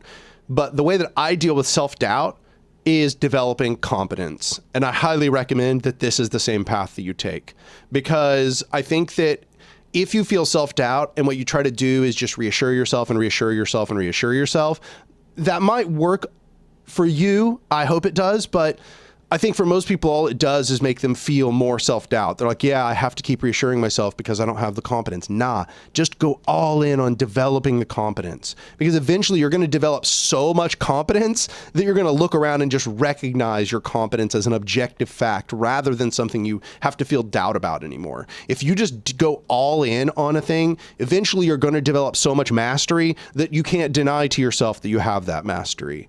But yeah, I also want to note the Dunning-Kruger effect. So I'm going to show, let me get it brought up. Oh yeah, I need to get good at doing boom. This. Okay, not that one. We're going to switch screens here. Oh, wrong one. Window capture, boom. Dunning-Kruger. Okay, so the Dunning-Kruger effect is this effect that people with it's, let me see if I can find the right one. Okay, so this graph here is a graph of actual knowledge as opposed to the confidence that you have. So you'll notice that here at the very beginning, very beginning, you have low confidence and you have low knowledge. You're like aware of it. Most people are kind of objectively aware of that, okay? Here's Murray. Murray's going to sit here and listen very intently to the lecture. And then as you gain kind of that first stretch of knowledge, you're like, oh, damn, I know so much. I'm an expert at this, okay? But you're still ignorant at that point. Like, this is like the highest peak. The most confident that you'll ever be is probably when you don't know very much. You know, like an eighth of the total subject, okay? You think like knowing the basics is knowing a whole lot. But as you keep passing through, you start losing confidence. You lose confidence as you go. And then you start to think you don't know anything, but you're starting to learn quite a bit, honestly. Like, you're like halfway through all of the knowledge, which is an astounding amount of knowledge for just about any subject, okay? But then your confidence goes down and down and down. Why? Because now you have like an actual encounter with the breadth of the subject. You recognize how big the subject is and how many details there are and how many different perspectives there are and how many different ways that everything has been thought about. And you start to feel kind of doubt because you're not sure if you like are saying something ignorant or if you're saying something that's like contradictory to another person's perspective, and you start to second guess yourself. And I think that this is where a lot of people get stuck because they lose their confidence, and then they're like, oh, well, I'm just going to quit this. I don't really have what's needed. You know, like I'm stupid or I'm ignorant or I'm not competent enough. So I'm just going to stop while I'm ahead. But what I'm trying to encourage you to do is move up this next slope. Because this next slope here, moving towards expertise, you gain your confidence back.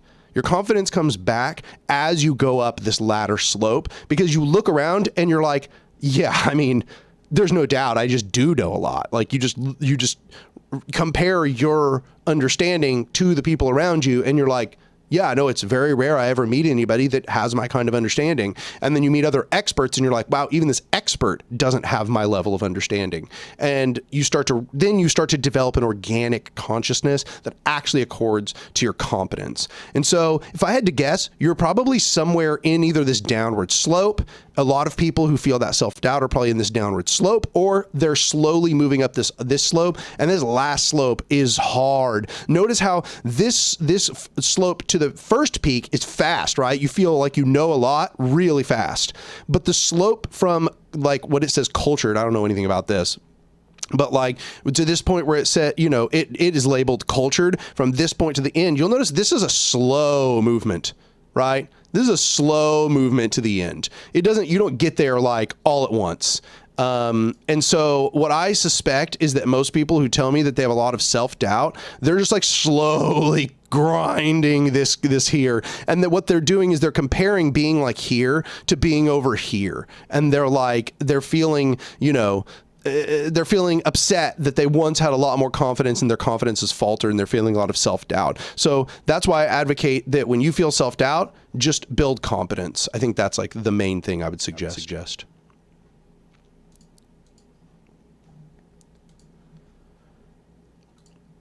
Got another donation from Jackalope for $2. Jackalope didn't even give me a message.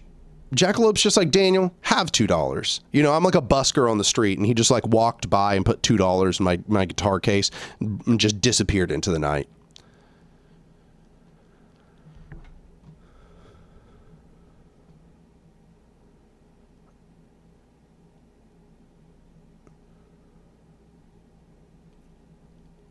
Kiko Splendido says, I love this graph. It's very helpful to keep in mind that none of us are immune to false confidence and can always learn more. Yeah, absolutely. Maymar says, hey, Daniel, do you like Hegel? I respect Hegel. I haven't read Hegel, so I'm not going to like weigh in with my personal opinions. But I think that, you know, truthfully, I agree with most of Marx's critiques.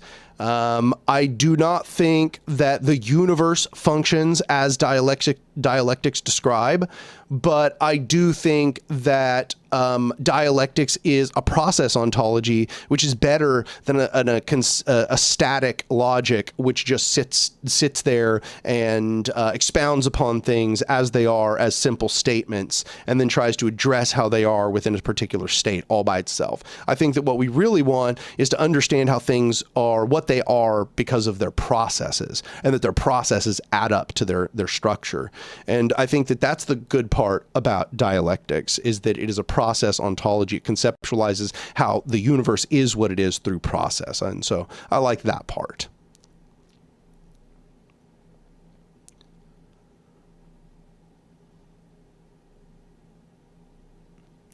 Animation PO says, note that this graph is not what Dunning-Kruger actually proved and is instead an exaggerated version of it. Yeah, it's just a way to summarize it.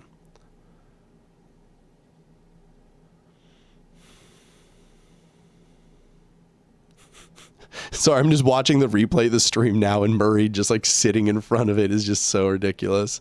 What a silly little kitty he is.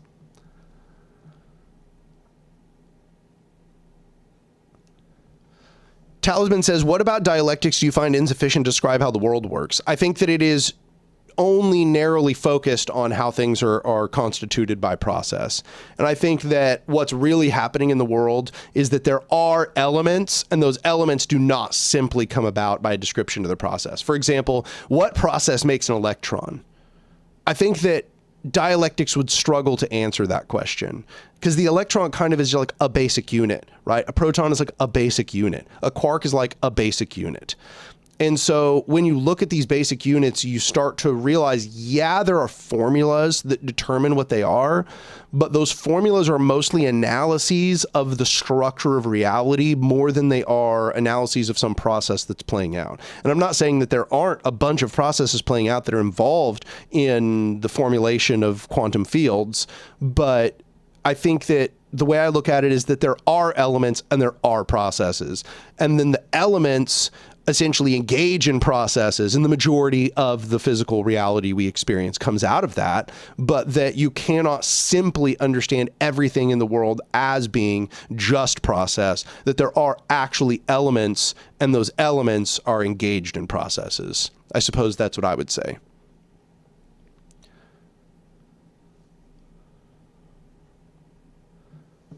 Mike says, which of your cats is the oldest and are they related? Also, are they from shelters or someone else? Murray is the oldest of the two. He's a year older than Lorenzo. They're not related. They came from two completely different places.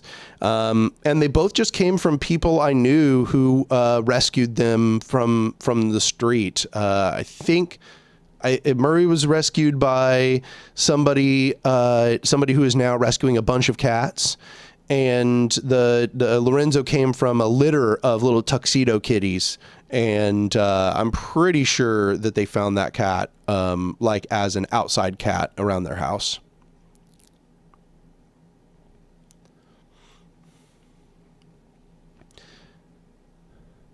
Ryan Dude says, this graph really explains so much about why MLs are so confident in ridiculing anarchism. They're just ignorant. Exactly. They're in that first hump, right? That's the real problem. They think they know so much because they know so little.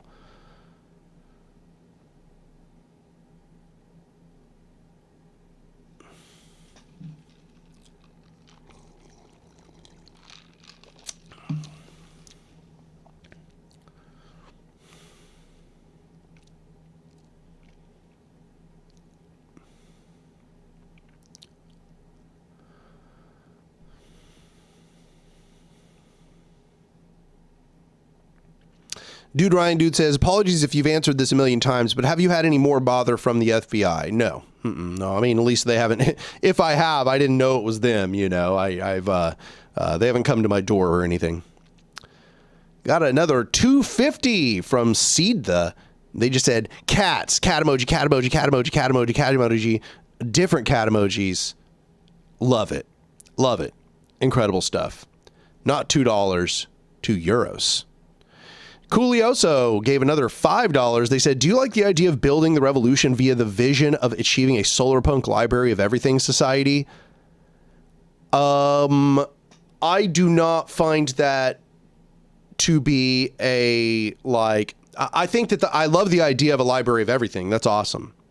And I like the aesthetics of solar punk. That'd be really cool if we could kind of achieve something that looked like solar punk. But to me, solar punk is not like a political program, so I don't really know what it would mean of just trying to achieve a solar punk society. I think that I would need a lot more detail about the political program to know if I advocated what is being called solar punk. But library of everything, that's pretty cool. I like that. Yeah, no, I mean, that's kind of a gift society. I don't think you can do that with everything, though. You cannot have a library of everything. You know, I cannot have a library of farms, which I'm going to need in order to be able to give people, like, you know, eggplant or whatever, right? You know, if people need to eat, I can't make a library of food because people can't check out food and return it. You know, perishables are not going to be a very good thing you can't build a library of perishables. Like, I think that's kind of an issue here. So I think that libraries are good for non-perishable things, and that we should try to create libraries of non-perishable things and things that people can share as well. So, like, there are things that are non-perishable but not shareable. For example, your bed. Like, your bed can only be shared with, like, a certain group of people, and it has to be people that you have, like, a high amount of trust. Whereas a library is something that has a bunch of, like, publicly available items that can be checked out and get brought back at the leisure of the people that are using the library.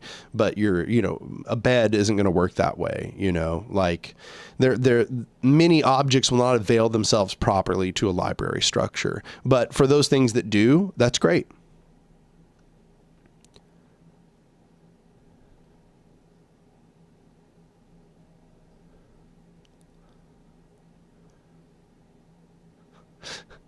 Zolthar says, I wonder when Anark will miss this goal and have to carve a bust. Damn. Yeah, it seems like we'll find out, I guess.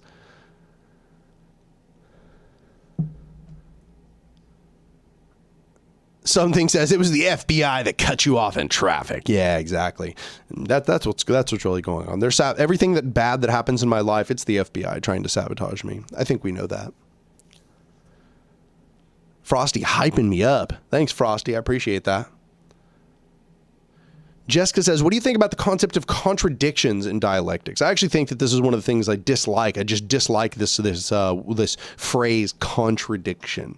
Okay. Contradictions don't exist in reality. In fact, you can almost imagine a contradiction as being definitionally something that does not exist. A contradiction is something you find which demonstrates the incommensurability of two ideas, and therefore, where there is a contradiction, those two ideas cannot both exist, or the elements that disagree between them must be somehow commensurate in a way that is not obvious. A contradiction is something, when you show something's a contradiction, you show it doesn't exist. So the idea that contradictions are animating anything in reality is illogical and doesn't make any sense. And we might argue, somebody might argue, and I've had people argue, they don't mean like an actual logical contradiction. They mean like a contradiction of logical principles as they operate in the world. And what I would say is, yeah, that's called conflict. Okay. If what you have is like, some structure playing out in the world over here, and you have some structure playing out in the world over here, and they have disagreeing foundations, there's no contradiction. That invites conflict. Conflict is what will then take place. And these will then compete for existence. But if there's a contradiction, an actual contradiction, it means one or another of them is wrong, or the contradiction itself refers to something that literally does not exist in reality. So that's what I really dislike, the phrasing of this word contradiction. I think that it confuses people enormously. And I think that also it gets weaponized in order to justify people having actual contradictory logical thoughts. So I understand that what they really just mean is conflict, oppositional process. I get that. But I do not like this usage of the word contradiction.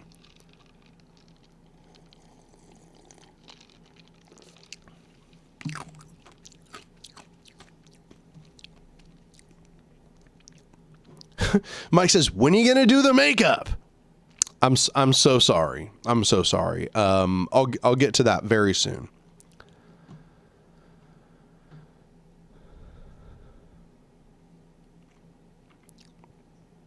Wow, my concurrent viewers are fluctuating very wildly for some reason. They're going like rapidly up and down, and I don't know why.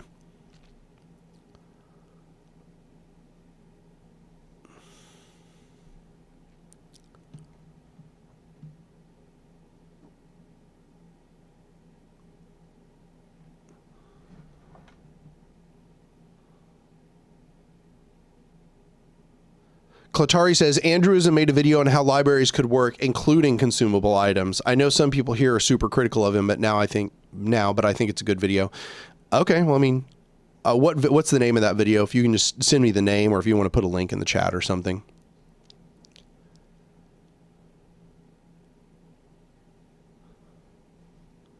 Coolioso says, extending the library of everything concept can extend to the commons. So commonly owned land for growing and a kitchen for providing food may be included, even if the food is disposable. I just don't, like, I think that's fine. Like, I'm certainly not opposed to that with that extension. But at that point, I guess my question is like, why are you just not calling this communism? Why are we even using the word library anymore? Because now we're really basically outside of something that we would call a library. So that's pretty much it. At that point, it would just be a terminological dispute. But yeah, it just seems like you're talking about communism at that point. Anarchist communism. Jackalope gave me $2, says another $2 for the rambling homeless man. Thank you. I'm not homeless, but yeah, I might as well be. It's the FBI messing with your views. Yeah, that's what's going on. Somebody says we're just inventing gang stalking from first principles. Yeah, exactly. It's all the FBI. It's all the FBI. See you, Mike. Thanks for showing up.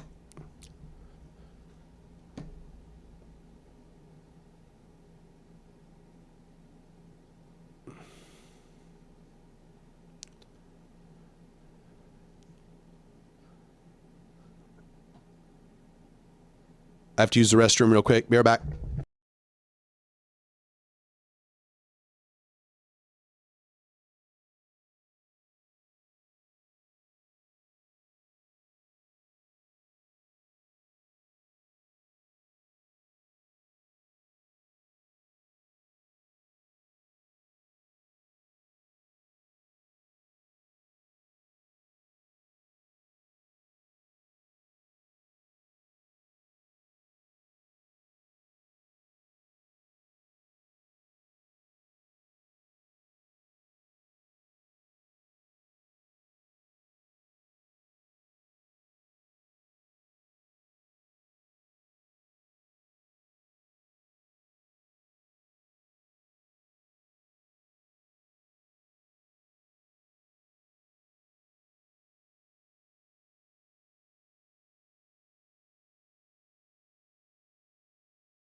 That is so funny. Yeah, everybody was like, "You're on mute." Okay, yeah, no.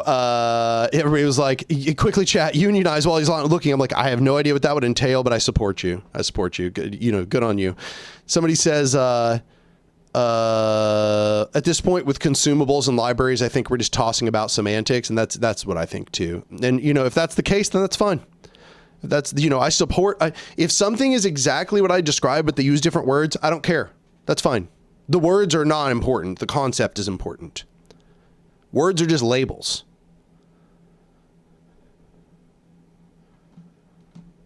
Unc forgot Mike. Yes, that's correct. Unc did indeed forget Mike. The FBI muted you. The FBI is muting Anark.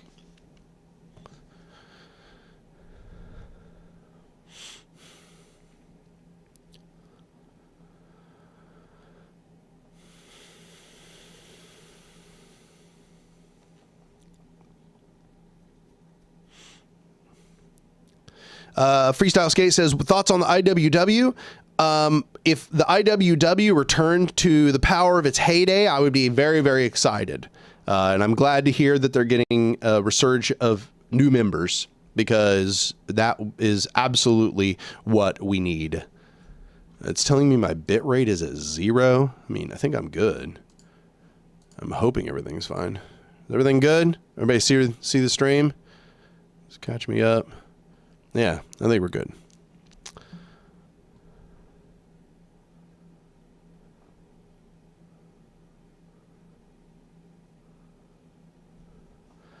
Zoltar says, what if they use authoritarian words to describe libertarian ends? Like you criticize Marx and the state is counter-revolutionary. It's annoying. It's annoying. It frustrates me. But you'll notice that I still cite Marx, right? Like I still cite Marx.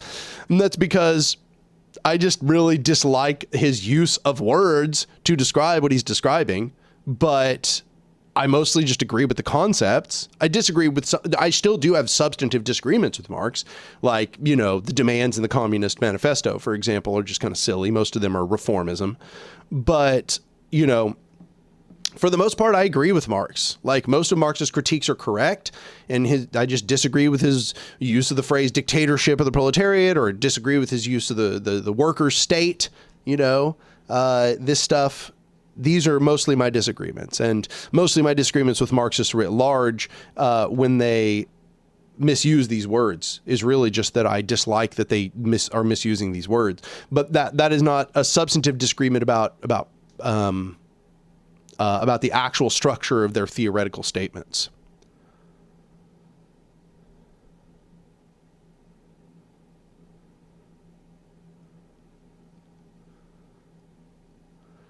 NLH says, Anark, have you ever read Derrida? I've read like essays and excerpts, but I am not a postmodernist. So honestly, sometimes the postmodernists can kind of get on my nerves. Derrida, I think is good if we're talking about language, but I also think that sometimes people take Derrida and they vulgarize him as an excuse to say that, like, true communication is impossible, that, semantics are just overwhelming every debate, that everything is purely embodied in difference. Everything is purely embodied in that language, that distinction that takes place within language is something that is ontological. And I don't agree with that. I think that that's sort of one of the problems with postmodernism is that they often wrote in kind of such a vague way. They wrote in this very kind of flowery way, and it led to people just being able to kind of read into those texts what they wanted those texts to be saying. And that then therefore led to a vulgarization of postmodernism, which really did a lot of damage, in my opinion. I have a much more structuralist perception of how the universe works. And I think that the postmodernists offered very, very useful critiques of modernism and very useful critiques of structuralism, but that ultimately people overcorrected towards postmodernism and overcorrected towards subjectivist, standpoint epistemology perspective, a vulgarized standpoint epistemology that I think did ultimately quite a bit of damage to the left. And I think that, Derrida is probably one of the worst offenders in that sense, but that he still had valuable critiques when it came to the structure of language, and the difficulty of conveying ourselves properly to people.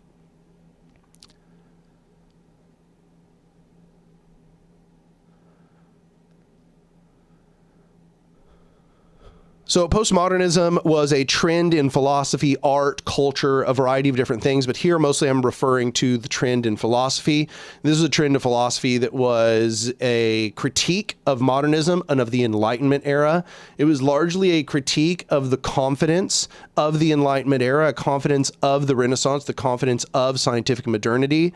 And it was essentially an attempt to dismantle I guess you would say, the arrogance of the Enlightenment and its belief that it could have a purely objective understanding of the universe, and a sort of vulgar structuralism where everybody thought they could simply just lay out the structure of everything and understand everything and write it all in a book kind of thing, and just have it all, open and shut and the end of history. And here we are, we've completed the arc of knowledge. So postmodernism instead focused upon subjectivity. It focused upon dismantling structures and understanding the flaws in those structures, their own self-defeating logics, the contradictions that occur within the logics of every very rational structure, the inability to complete structures of logic or even structures of understanding of the universe. And therefore also it was heavily based in linguistic critiques. So it was very, very based in the concept that because language is a mediating factor between all people, that therefore our subjective notions enter into all of our descriptions, and that we fundamentally are unable to understand or hypothesize the world without our language that we describe it entering into that process and sort of poisoning the well of our understanding and poisoning the well of our ability to communicate with others. So this is a lot of what was taking place in postmodernism. And you see this across a variety of authors. Derrida, Foucault are just two that would immediately come to mind. They're kind of two of the big ones.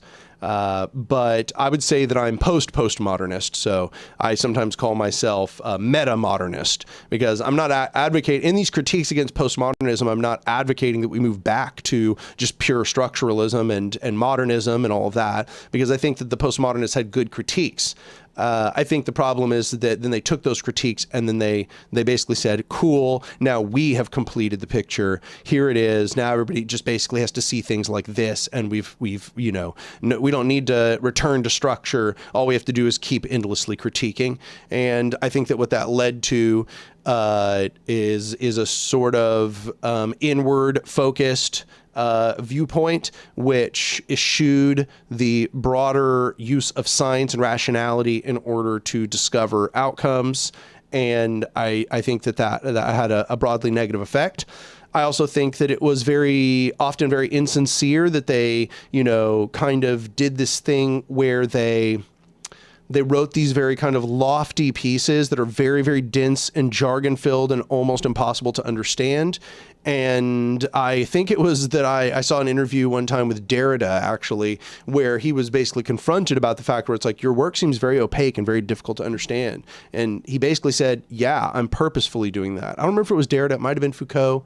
But yeah, I'm purposely doing that. I want it to be challenging because I feel like if it's challenging, people have to put the work in. And if they put the work in, then they will have the gratification of having had to work for that knowledge. I just think that's a bad way to communicate with people, especially given that it was a philosophical movement that was based on pointing out that we were already having issues communicating. So then the idea that it would then kind of worsen those issues communicating rather than try to provide clarity, I think is a big issue. The way I look at it is that our goal as philosophers and as theorists is we're trying to create clarity, that we're trying to bring people closer into the understanding that we've got by further and further refining the language that we use. Whereas I think that what a lot of the postmodernists did is instead it was almost like they were ornery. I don't want to say like ornery children, but it feels that way, where it's almost like feels like they're trying to make it harder. So like they were like poking you, trying to get you to realize the difficulty of the conundrum of language. And I think that those critiques were fine, but now it's time to move back to clarity. It's back to structure. Now we need to be moving back to kind of trying to formalize and structuralize our understandings. And with the recognition that when we do so, that there are going to be all kinds of pitfalls, that it is a fundamentally imperfect journey, and that we are never probably going to be able to fully articulate ourselves to anybody, but that we should be always in the process of attempting to fully and properly articulate ourselves to everyone. So this is just linguistics, I suppose. There's a lot to the broader picture of postmodernism, and the thought covered a lot of bases. So this is just kind of an overall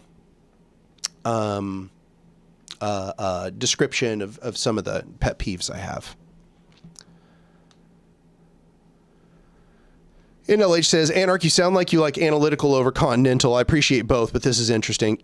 Yeah, I think that if you were to look at my work, it's much more analytical than continental. If you were just look at the structure of the way that I make my arguments, the way I make my arguments is very much like, if this and that, then this. Like, it's very, like, I try to be like very mathematical in that sense. Like, sometimes I try to be very beautiful as well when I can, but like, I'm certainly not writing in the tradition. Notice that I'm not citing Foucault. I'm not citing Derrida. I'm not citing, even Deleuze, who maybe I'm probably the closest to like Deleuze and Guattari of any of these people I've listed, but I'm still not citing him. And that's partially because I actually think that we need to be making a turn away from this sort of obscurantism, away from this abstractionism, and towards solidification, towards structuralization and understanding. Because I feel like it's like my entire philosophy of how we develop coherence in everything is essentially that what you have to do is you have to problematize. And that is to say, you need to find the issues, but then after you problematize, you go back to clarification. So you try to solidify once again. You don't just like problematize and say, cool, we got it. Fundamentally, problems, can't fix them. No, what you do is you take the problems and you turn them back into structure again. So you say, yeah, that's an issue. This is the scientific method, essentially. Okay, here's an issue. Now, how do I correct for that issue? How do I build a structure that either does not contain that error or a new structure that does not contain that error? How do I correct my previous structure to not have the error, or how do I build a new structure that contains that error? And then you repeat the process. You try to find flaws again. You say, okay, cool, I'm going to problematize this again. If you iterate this is essentially the scientific method, and you will get closer and closer to the truth. And so for me, my attempt as a theorist and my attempt as a human being is that I'm moving towards clarity, not towards problematization. And when I look at the postmodernists, they seem to always be trying to move towards problematization, and then they get there and they just call it good. They don't want to, they very rarely move back into clarification again. And where they do, might I add, where they do move back into clarification again is where I appreciate their work the most. In fact, I was telling somebody, a friend of mine who was going through like a philosophy graduate degree, these critiques, and he was like, I've read a lot of Foucault, and I think I actually agree with you after reading a lot of Foucault and reading a lot of Derrida and reading a lot of the postmodernists. He's like, but I will note, you might be selling them a little bit short, because there are some parts where they move towards clarity and they move towards closure. And he linked me some like particular passages from Foucault where Foucault just like laid it out. Okay, like Foucault's like, this is exactly what I'm saying in a positive sense. And those passages are great. Foucault, though, that ended up being some of my favorite stuff by Foucault. I think it was from The History of Sex. And it was great. That's actually, that ended up being very not influential. Like, it didn't change my perspective, but I at least felt like, oh, this is a bit of Foucault that I feel like I can engage with more substantively for that reason. So yeah, I would call myself a meta-modernist, because like, I think that the critiques are valuable, but it's problematized, then closure. Problematized, then closure. It's not problematized, call it a day. And I think that's the issue. And then modernism was all closure, closure, closure, closure, closure. And then they just fought about who had the best closure. But they didn't do the part where they problematized and then closure, and then problematized and closure. So that's my perspective, is the latter.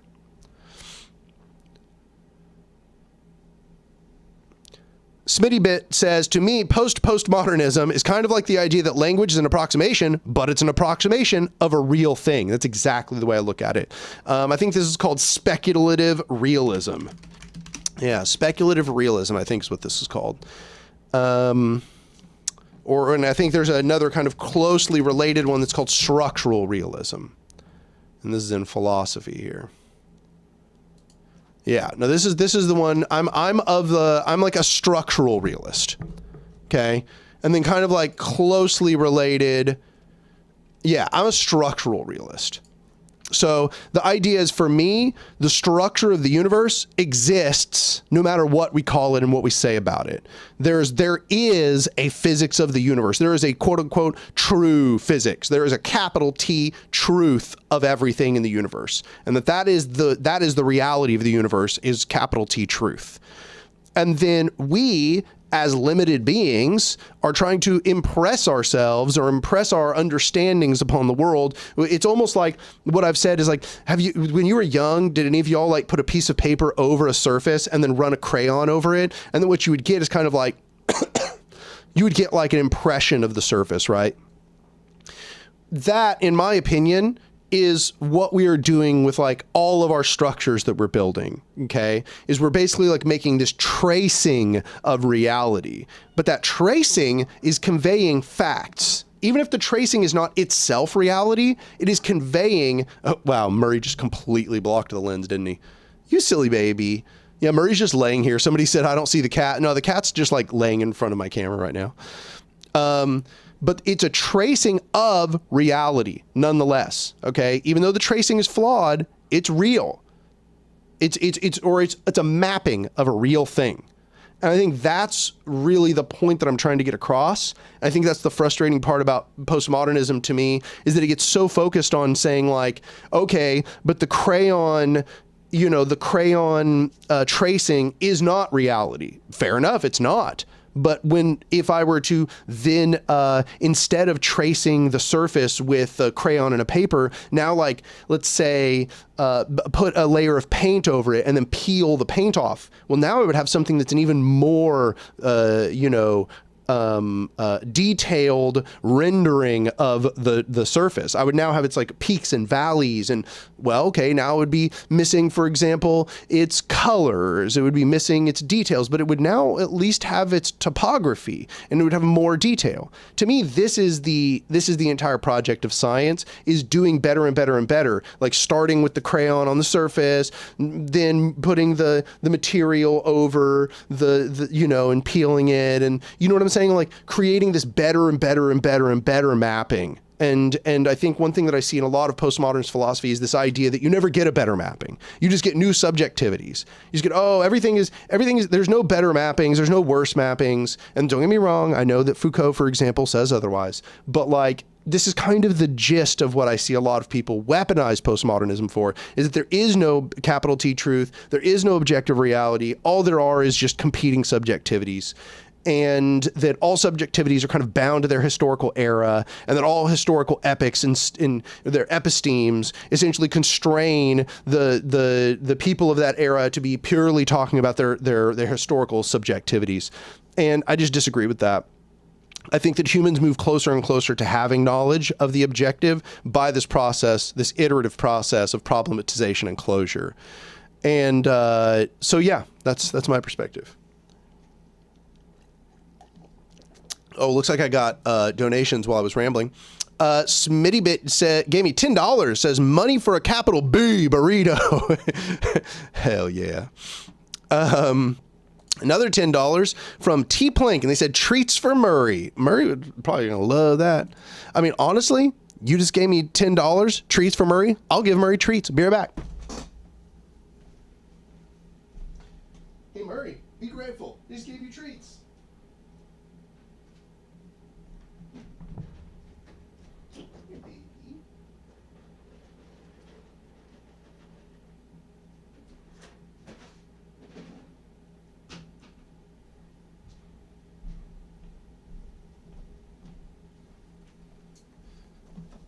There you go. $10 you just bought Murray treats. That's what just happened. Oh, did you see his little head perk up when he saw that I was in there? Oh, that's adorable. I'm watching the stream back. That's so cute. That's adorable. Yeah. All right. Anyway, so those are just my opinions. I love philosophy, so you can easily get me rambling about philosophy. So we reached the 10 goal here. Hell yeah. So let's see here. Who was the highest one? Let me find it real quick. Fan funding. Yeah, somebody gave $50. Who was that person? $50 from Voidstar. He says, your video essays have been amazing. So Voidstar, if you just want to reach out to me somehow, like go, I don't know if you have me on Patreon, like you could send me a Patreon message. If you have me on Discord, send me a Discord message. If I'm on Twitter, send me a Twitter message. And, you know, if we're not mutuals, then I'll be checking my requests on Twitter. So just find some way to communicate with me, send me an address, and I will remember to send you a signed copy. Or if you already have one, you can send me your signed copy. I'll send it back. Or you can send me your copy and I'll send it back to you signed. So there we go. There we go.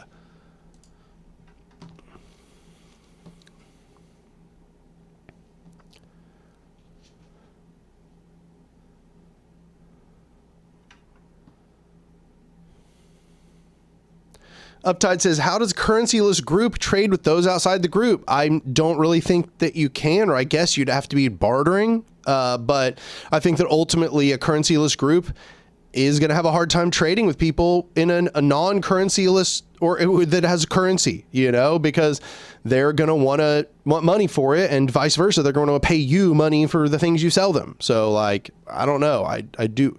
Oh, it says my encoder stopped working. Oh, that was weird.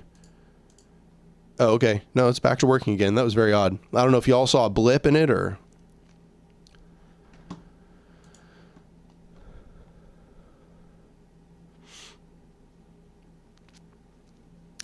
There we go. Yeah, it's weird. It keeps saying my encoder is going off. Yeah, I'm not sure what that's about. I hope you are not getting I hope y'all are not getting the lag. Oh, it looks like you are getting the lag. I wonder how bad it is. Can you hear my audio? Is my audio bad? Oh, got another $20 from Buy Furious. Buy Furious says, your streams always land on my payday. I don't have anything relevant to say today, but here's my weekly donation. All power to all the people. Dope. That's awesome. I appreciate you so much. Yeah, that's much appreciated. I'm super glad to hear that you're able to contribute. I'm on pretty rough financial times right now. I'll tell y'all. I'm going into debt because I had to pay for all of Lorenzo's surgeries, and then like my odd jobs have all dried up, and so I am pretty poor right now, y'all. Pretty poor. The frame rate is awful. Yeah, I saw that it was. I don't know what that was about. I think that was my internet connection, because it seems like it's better now. I think it's better now. Somebody says, I thought it was my Wi-Fi. Nope, just the FBI. Beep boop, FBI. Yeah, God, they just keep everything in my life. Everything in my life, the FBI. They're just always getting me. Always getting me.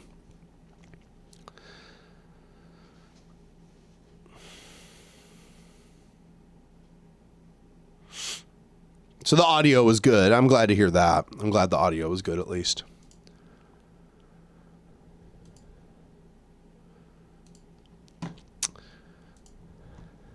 So yeah, as far as where's the channels at, I filmed, like wrote a big response and filmed a response to Socialism for All and Bad Empanada. I am currently now just editing footage. So that's like where I'm at. I essentially just got to edit it and make visuals and all of that. And I think it's going to be a really good video, but it is also going to be fucking long as hell. That shit's going to be like, I bet like almost 2 hours, y'all. It's going to be crazy. It's going to be way too long, but I really wanted to like lay it out. You know, one thing is that on YouTube, drama really gets clicks, and I understand that it is in my interest to make short drama videos where I like, you know, just sling insults and stuff. And I just decided I wasn't going to do that. I just decided I was not going to do that. Instead, what I was going to do was I was going to make it was going to use it as an educational experience for everyone. So I was going to very explicitly articulate what my precise disagreements were using extensive citation, direct argumentation, and so that made it take a lot longer. But I am very pleased with it. I am content that they're going to have a very difficult time responding to the video that I will be releasing. And I think that it will be very persuasive, to be honest.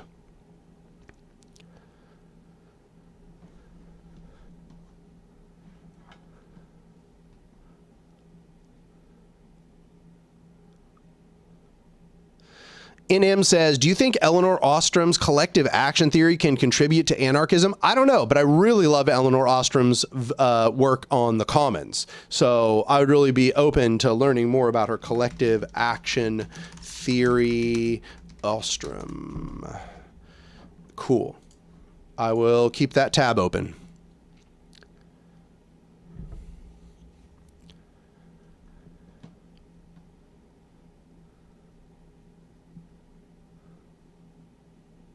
Let's see here. Okay, I'm just tracking back through comments here.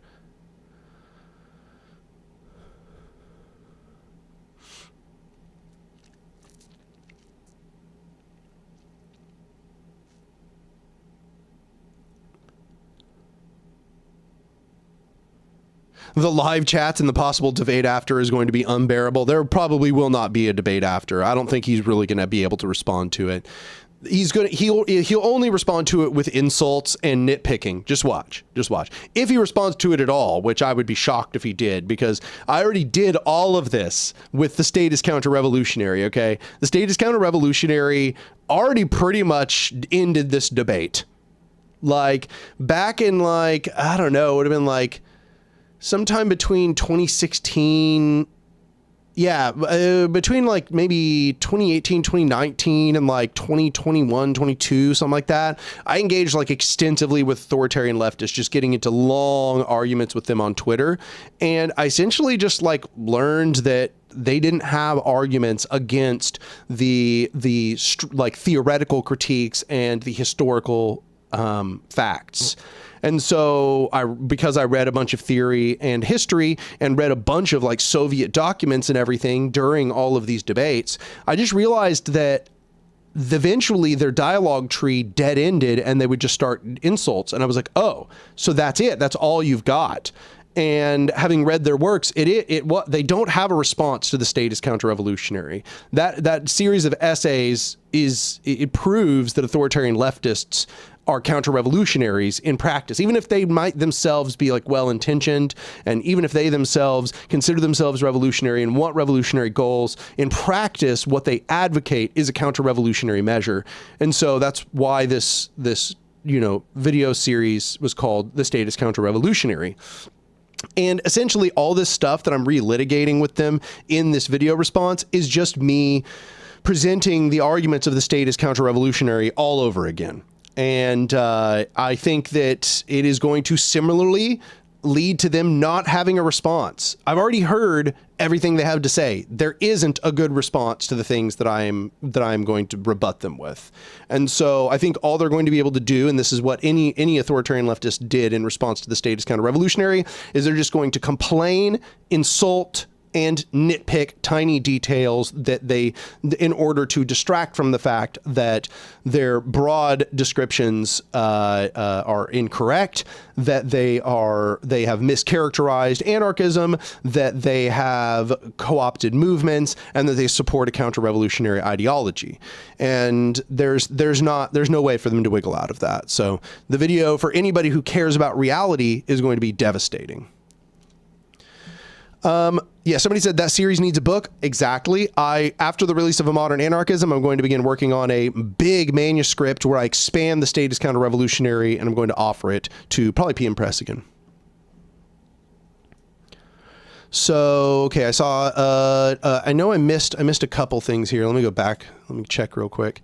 Long Defiant has now been a member for 31 months. That is awesome. I appreciate you so much. They said, grats on 10 out of 10 donos. Great to see success. Looking forward to the AMA release. Appreciate the full spectrum CT reading stream as well. Well, I appreciate that. We've been getting very low attendance on those organizer educations. And so we were kind of considering ceasing them, but I'm glad to hear that you are watching them, because it kind of feels like that we were not getting much on those, and we're getting very few people attending the reading group. So, oh yeah, I missed another one. So Mike, working for Green, has been a member for 24 months. And he said, is there bad culture that you still like? You know, I'd have to clarify what you mean by bad culture. I'm not sure. Like, I guess you mean just like a movie that, like, not a good movie or something like that, or, you know, like just like low quality things. And the answer has just got to be absolutely yes. You know, like, I mean, like The Room, for example. The Room is just like one of the most garbage things ever created, but it's hilarious. Me and my friends used to watch it all the time.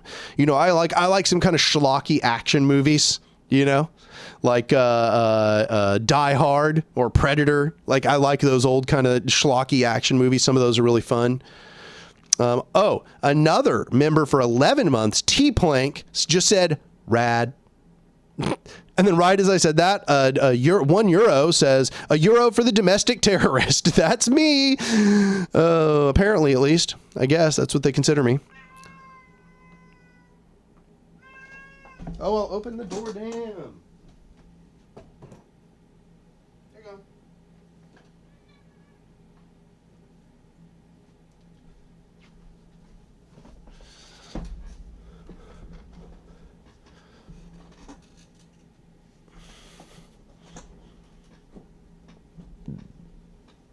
Zolthar says, I'll be honest, I was waiting for the next book for organizer education. Starting in the middle felt intimidating. You don't have to start in the middle, because you can go back to the previous live streams. I don't know if you meant maybe that you were wanting to jump in on the reading portion of it, which would be totally understandable. But if you were just mean like listening and catching up, then you should just go listen to the previous live streams that have been uploaded. I do not know why, but Lorenzo is like just meowing bloody murder behind me right now. Gosh, it's showing that my connection is just garbage again. Baby, why are you doing that? Stop, that's enough. Yeah, I know. Reconnection successful. Wow. Yeah, I bet the video feed is stuttering. It's saying I'm getting 0 on my bit rate. What is going on right now? Oh, okay, it's just YouTube itself, huh? Well, that makes sense. I'm getting a terrible bit rate. Baby, come here. Come here. You can sit in my lap. Yeah, come here. Everything's okay. Why are you mowing?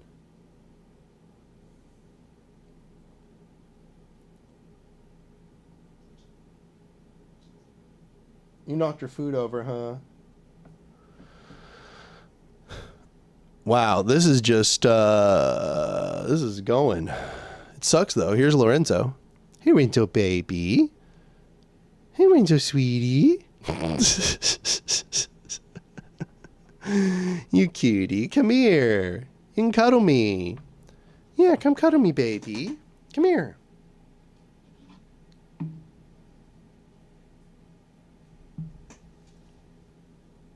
Come here, baby. Hey, what you doing? What are you meowing?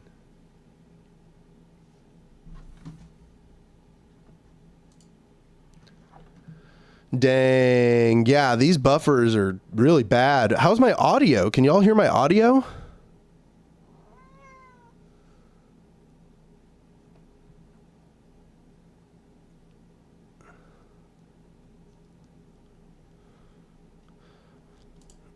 Dang, this is crazy. My connection is terrible right now. It's just showing 0 bitrate across the board. It just keeps staying red.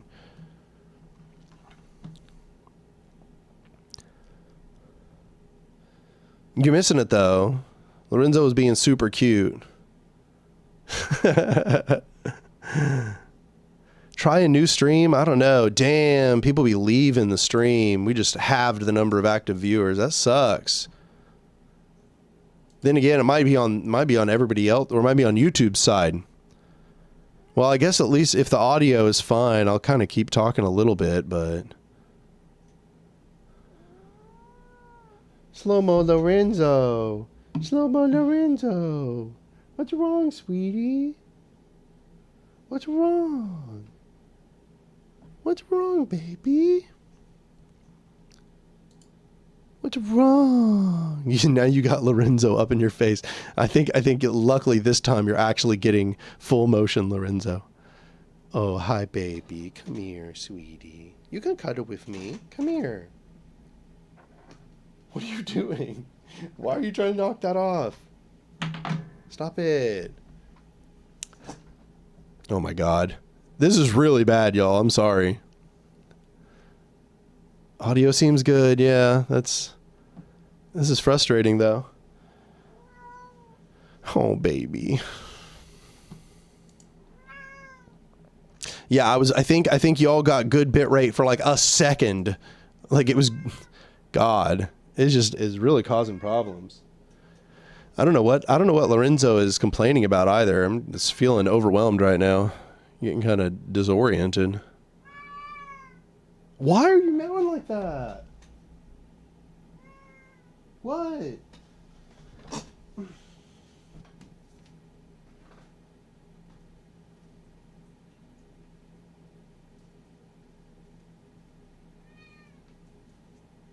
The door's open, baby.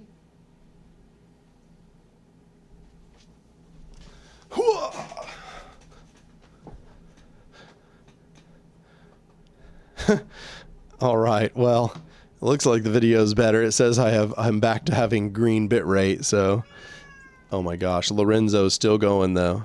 Lorenzo's still going. Anyway, so yeah. Okay, baby, that's enough. That's enough. I do not even know what he wants, to be honest. Oh my God, I still see him teleporting around on the stream. Does he want attention? I can't tell if that's what he wants. He might be annoyed that I'm on stream. Like, I think maybe he's just getting frustrated that I've been on stream for you know, like hours now. And he's just like, man, make it end. This is too loud. I'm getting annoyed. Yeah, Lorenzo just senses the Fed microwave ray guns. The Fed microwave ray guns. They turned off the jam and you're back online. No, really though, because it's weird. Like I'm back up to 85. So I actually think this was just on YouTube's side.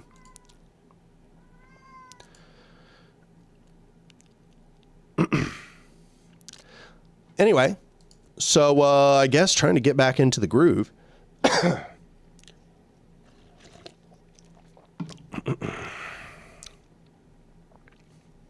He heard about the treats you gave to Murray and he wants some. It sucks though because he doesn't want the same treats as Murray. Like Murray loves the little crunchy guys, but Lorenzo just stares at them like, "What's this shit? I don't even care about this shit. I don't even care about these." Bro loves his kibble though. He's all about it.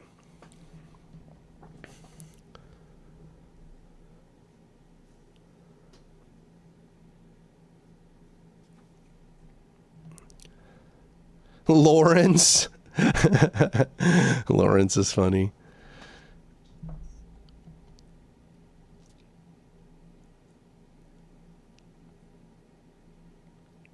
You tried the gravy pouches? No, they love the little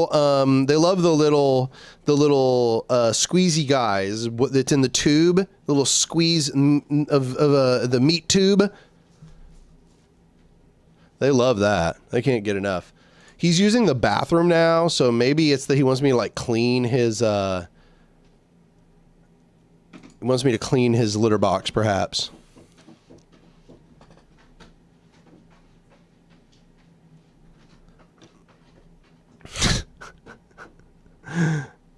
Anyway, yeah, no, I said today that they're being kind of brats for some reason. No reason, no idea why. Meat tuber. Okay. Yeah, he's a savory guy. He didn't want them crunchies. He's like, I don't need that. I want that squishy, savory shit. No, yeah. People demand streams, Anark, every week or even every day. I don't know. Every day is maybe too much, but every week, that's a possibility at some point. But at the moment, we're going to try to do every 2 weeks or at least just twice a month.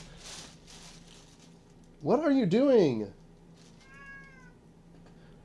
Ridiculous cat. Ridiculous.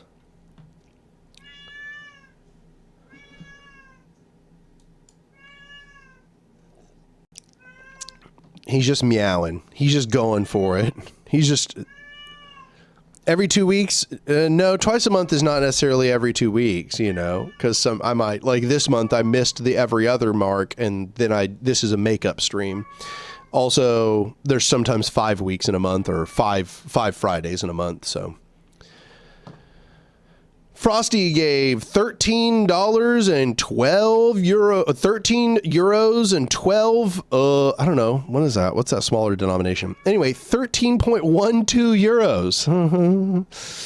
In case you're wondering, 13.12 is equivalent to 22,321 Argentine pesos.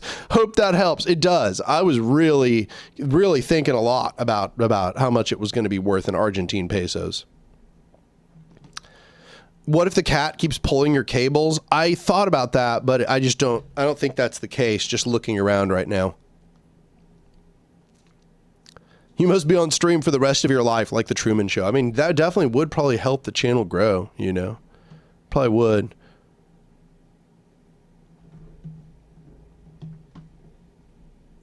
Can you enjoy the World Cup and be an anarchist? Yeah, just like, that's just liking sports. Like, you go ahead and like sports. It's not a big deal.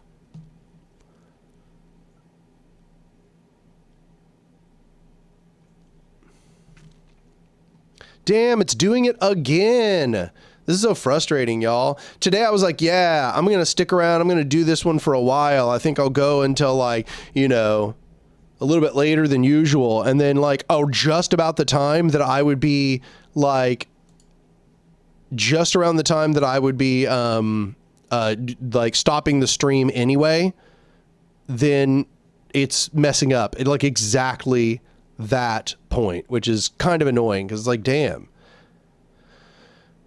See, Doug gave me €1, says Anark earned the social pension in Bulgaria. Oh my God.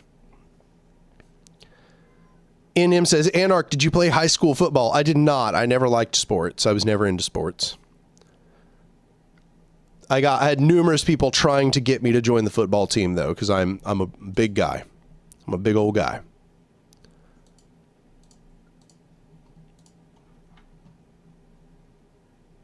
Damn, it is just lagging out. This is so discouraging. It just keeps interrupting everything. It sucks, y'all. This is frustrating. Looking forward to the World Liberated Sports League. That'll be sweet. Probably be more interested in that.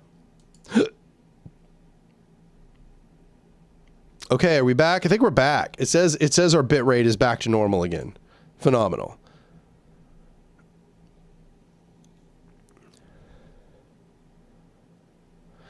Fight the Skull says, do you think religious anarchists are ruining the definition of anarchism? No. I mean, definitely depends on your religion as well. Like, definitely depends on your religion. But I would say that anyone who is trying to get their religion to comport with anarchism, that's a good thing.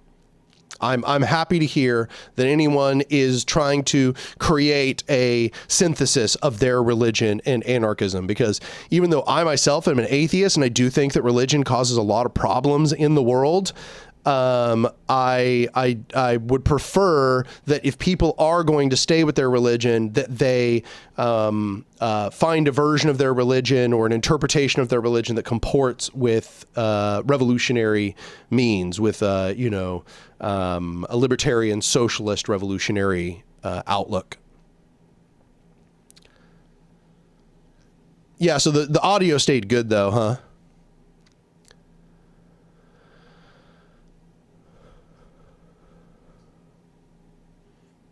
Yeah, looks like the video is good again. It's showing that I have bitrate back. A lot of my concurrent viewers are going back up.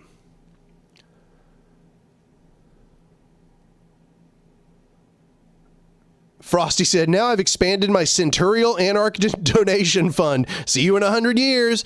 Dang. That was crazy. I think I'm probably going to be dead in 100 years. I got to be honest. It would be 140.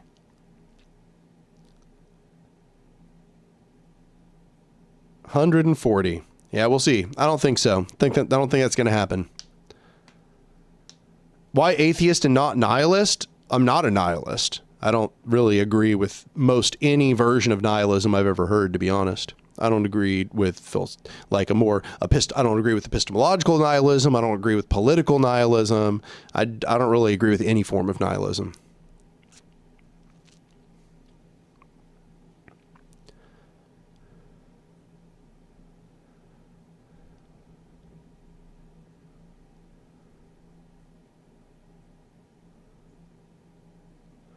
Just reading through here, trying to see what people are talking about.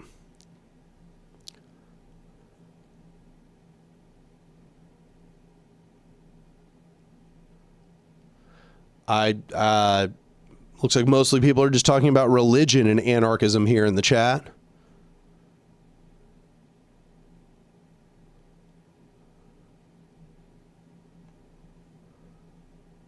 How do I feel about existentialism? I am an existentialist. In fact, I did an entire video about existentialism. Let me link it to everybody here in the chat. Oh. There we go. Ooh. YouTube is moving slow. I'm trying to click through right now and everything is going very, very slow. See here. Yeah, I recently did a video about existentialism. I am an absurdist existentialism. An absurdist existentialist. Triple B says, the other day I was on Reddit and someone was asking about your opinion on veterans and their revolutionary potential. I suspect they're saying that because they already know my opinion, and that is that veterans are absolutely going to be part of every single revolution. And that isn't just my opinion, that's a fact. Like, anybody who disagrees with that probably only posts on the internet. When you organize on the ground as a leftist, you quickly begin meeting leftist veterans, and you immediately realize that they are some of the most committed radicals that you'll ever find. They are people who are deeply upset about what they participated in. They're deeply upset about imperialism, and they bring with them a lot of useful skills. They are often some of the most committed and militant allies that you'll ever find on the left.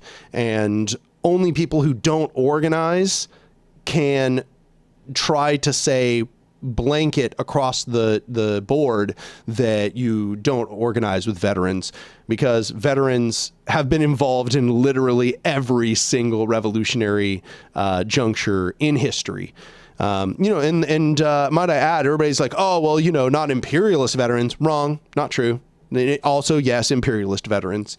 Like looking at Algeria, many of those people were in the military beforehand and came out and then were rebelling against French occupation. The Russian Revolution, many of those people were in World War I and were definitely not on the right side of it. They were serving the Tsar, and many of them came out and then rebelled against the Tsar. This is an extremely this is a recurring feature of history, and is a core a core fact of organizing a revolution, is that you utilize the skills of the people that are in the working class, and veterans are very often people in the working class. So this is just reality, and anybody who's trying to tell you otherwise is either delusional or just has no experience actually organizing in the real world.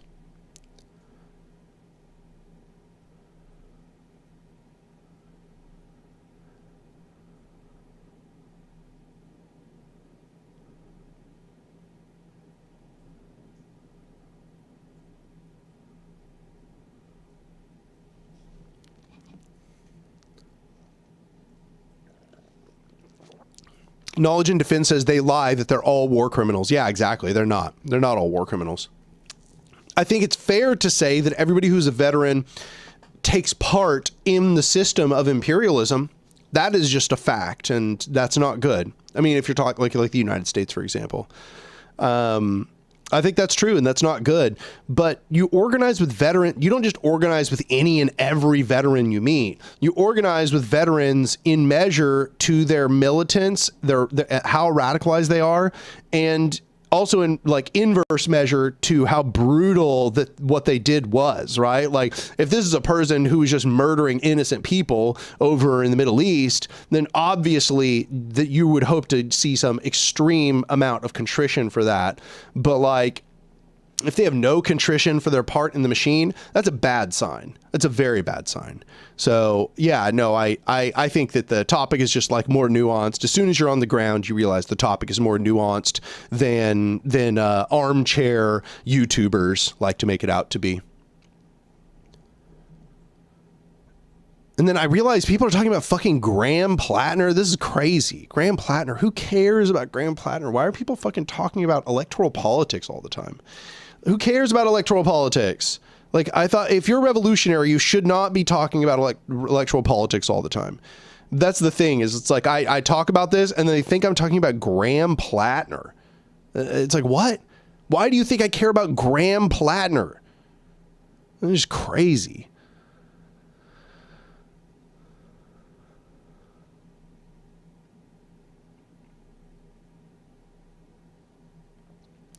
Anyway, trying to catch up here. Yeah, Smedley Butler said it best. I was a thug for capital. Yeah, Smedley Butler's a great example of somebody that you should want to organize with, the sort of like, you know, radicalized veteran. There's a lot of radicalized veterans.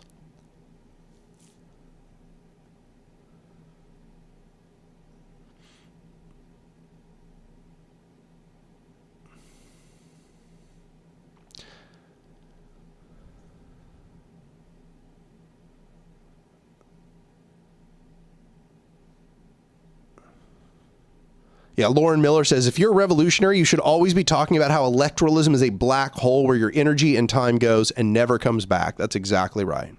Precisely correct. Yeah. People that are don't get bogged down in litigating like fucking the finer points of politicians who are getting elected. That shit is a distraction. You need to be on the ground doing the actual work to build a revolutionary constituency. That's all that matters. Building power from the bottom up is all that matters.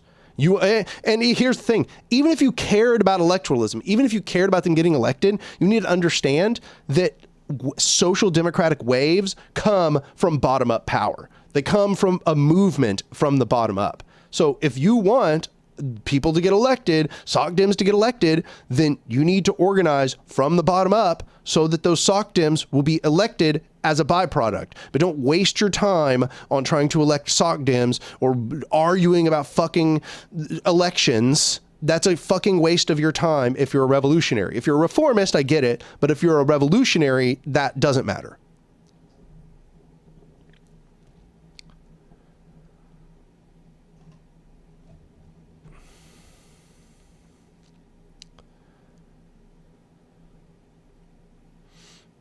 Coolio says, strike at the root.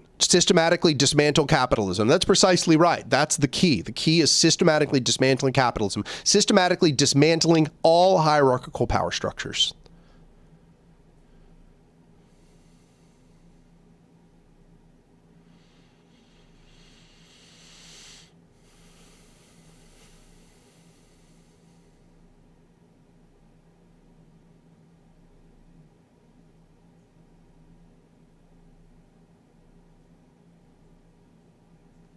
NLH says, Anark, do you feel it's easier to talk to rad libs or democratic socialists about anarchism, liberals, ML Leninists, or conservatives? I would say the worst of these are Marxist Leninists and liberals. But I think that often democratic socialists and conservatives, I think those are the ones that are easiest to talk with, because democratic socialists, at least they're like, they're kind of like a little bit open to different approaches, and they often kind of have at least a little bit of an understanding of what I said a minute ago. And conservatives at least understand that the operating feature of politics is power. So at least you can kind of appeal to them about how like the masses need to be empowered rather than a dictator. And like, that's not always going to be successful. In fact, often it's not, but at least it's like an in. But when you're arguing with Leninists, they just like, they are utterly brainwashed. Like they truly believe that the only way is their way, even though it fails every single time at creating socialism and fails at resisting imperialism. And then liberals just believe that they've got it all figured out. They are full end of history, full hierarchical realism, full capitalist realism. They're just so snobby. You know, they're very snobby. They truly believe that they're the ones that have the answers to every question. And then when you point out the fact that they're the ones that dropped the ball and let fascism rise, they never cop to it. They avoid all accountability. They point the finger. They're angry at you for like actually having a radical orientation. Like they think you're putting them at risk for having a radical orientation. They just want everybody to essentially pivot to the center. That's liberals are very hard to talk with. Oh, I see that my bit rate just plummeted there for a second.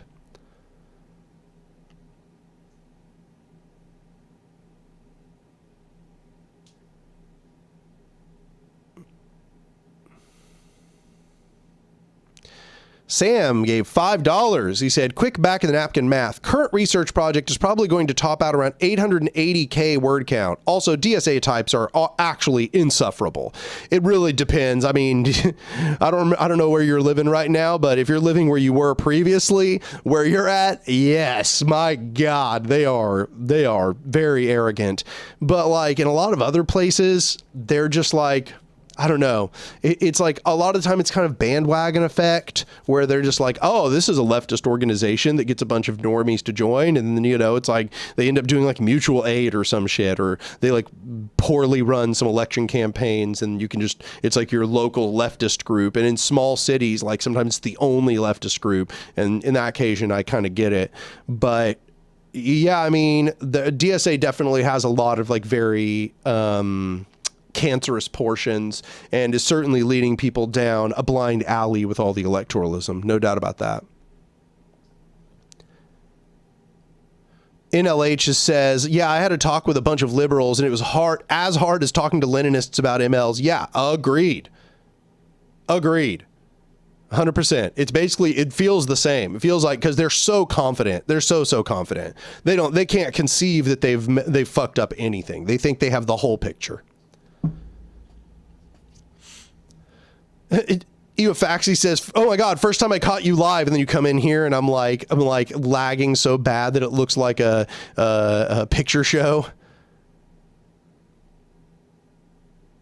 Orpheus Squared says, hey, Anark, what are your thoughts on small modular nuclear reactors? And do you believe they are a practically feasible source of electricity in anarchist society? Absolutely. I'm a big fan of that developing that technology. I got a physics degree, and my focus was on particle physics, or high energy phenomenology more specifically.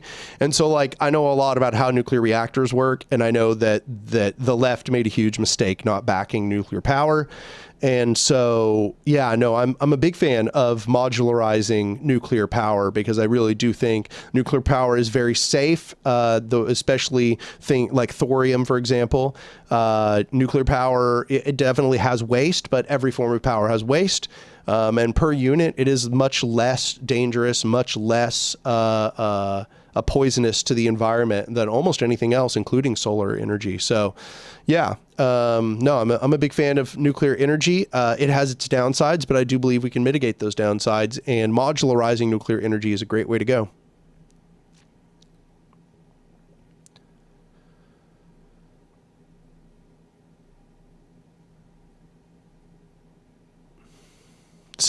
I see a lot of people who are like, reformed DSA member myself, or I think we should continue to agitate and educate liberals and Leninists, though as hard as they are. I was both. Yeah, no, it's true. And I think a lot of people that are in the DSA are not sufficiently committed democratic socialists or social democrats, whatever you want to call them.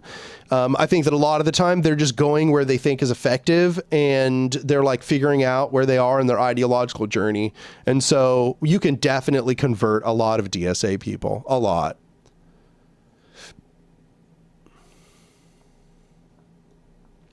Now, I will agree with NLH, though. The DSA is split between DemSocs and Leninists. I don't think anarchists should join it at this point, unless it's the only option for organizing. Find other anarchists and get out. I agree with that. I agree. I think that we've well reached the end of the DSA being a place for anarchists, and I advocate that if you're an anarchist in the DSA, get the other anarchists in your chapter and just build an anarchist group. It's time to split away. I don't think that anarchist influence is is doing anything serious in the DSA. Or positively impacting the DSA.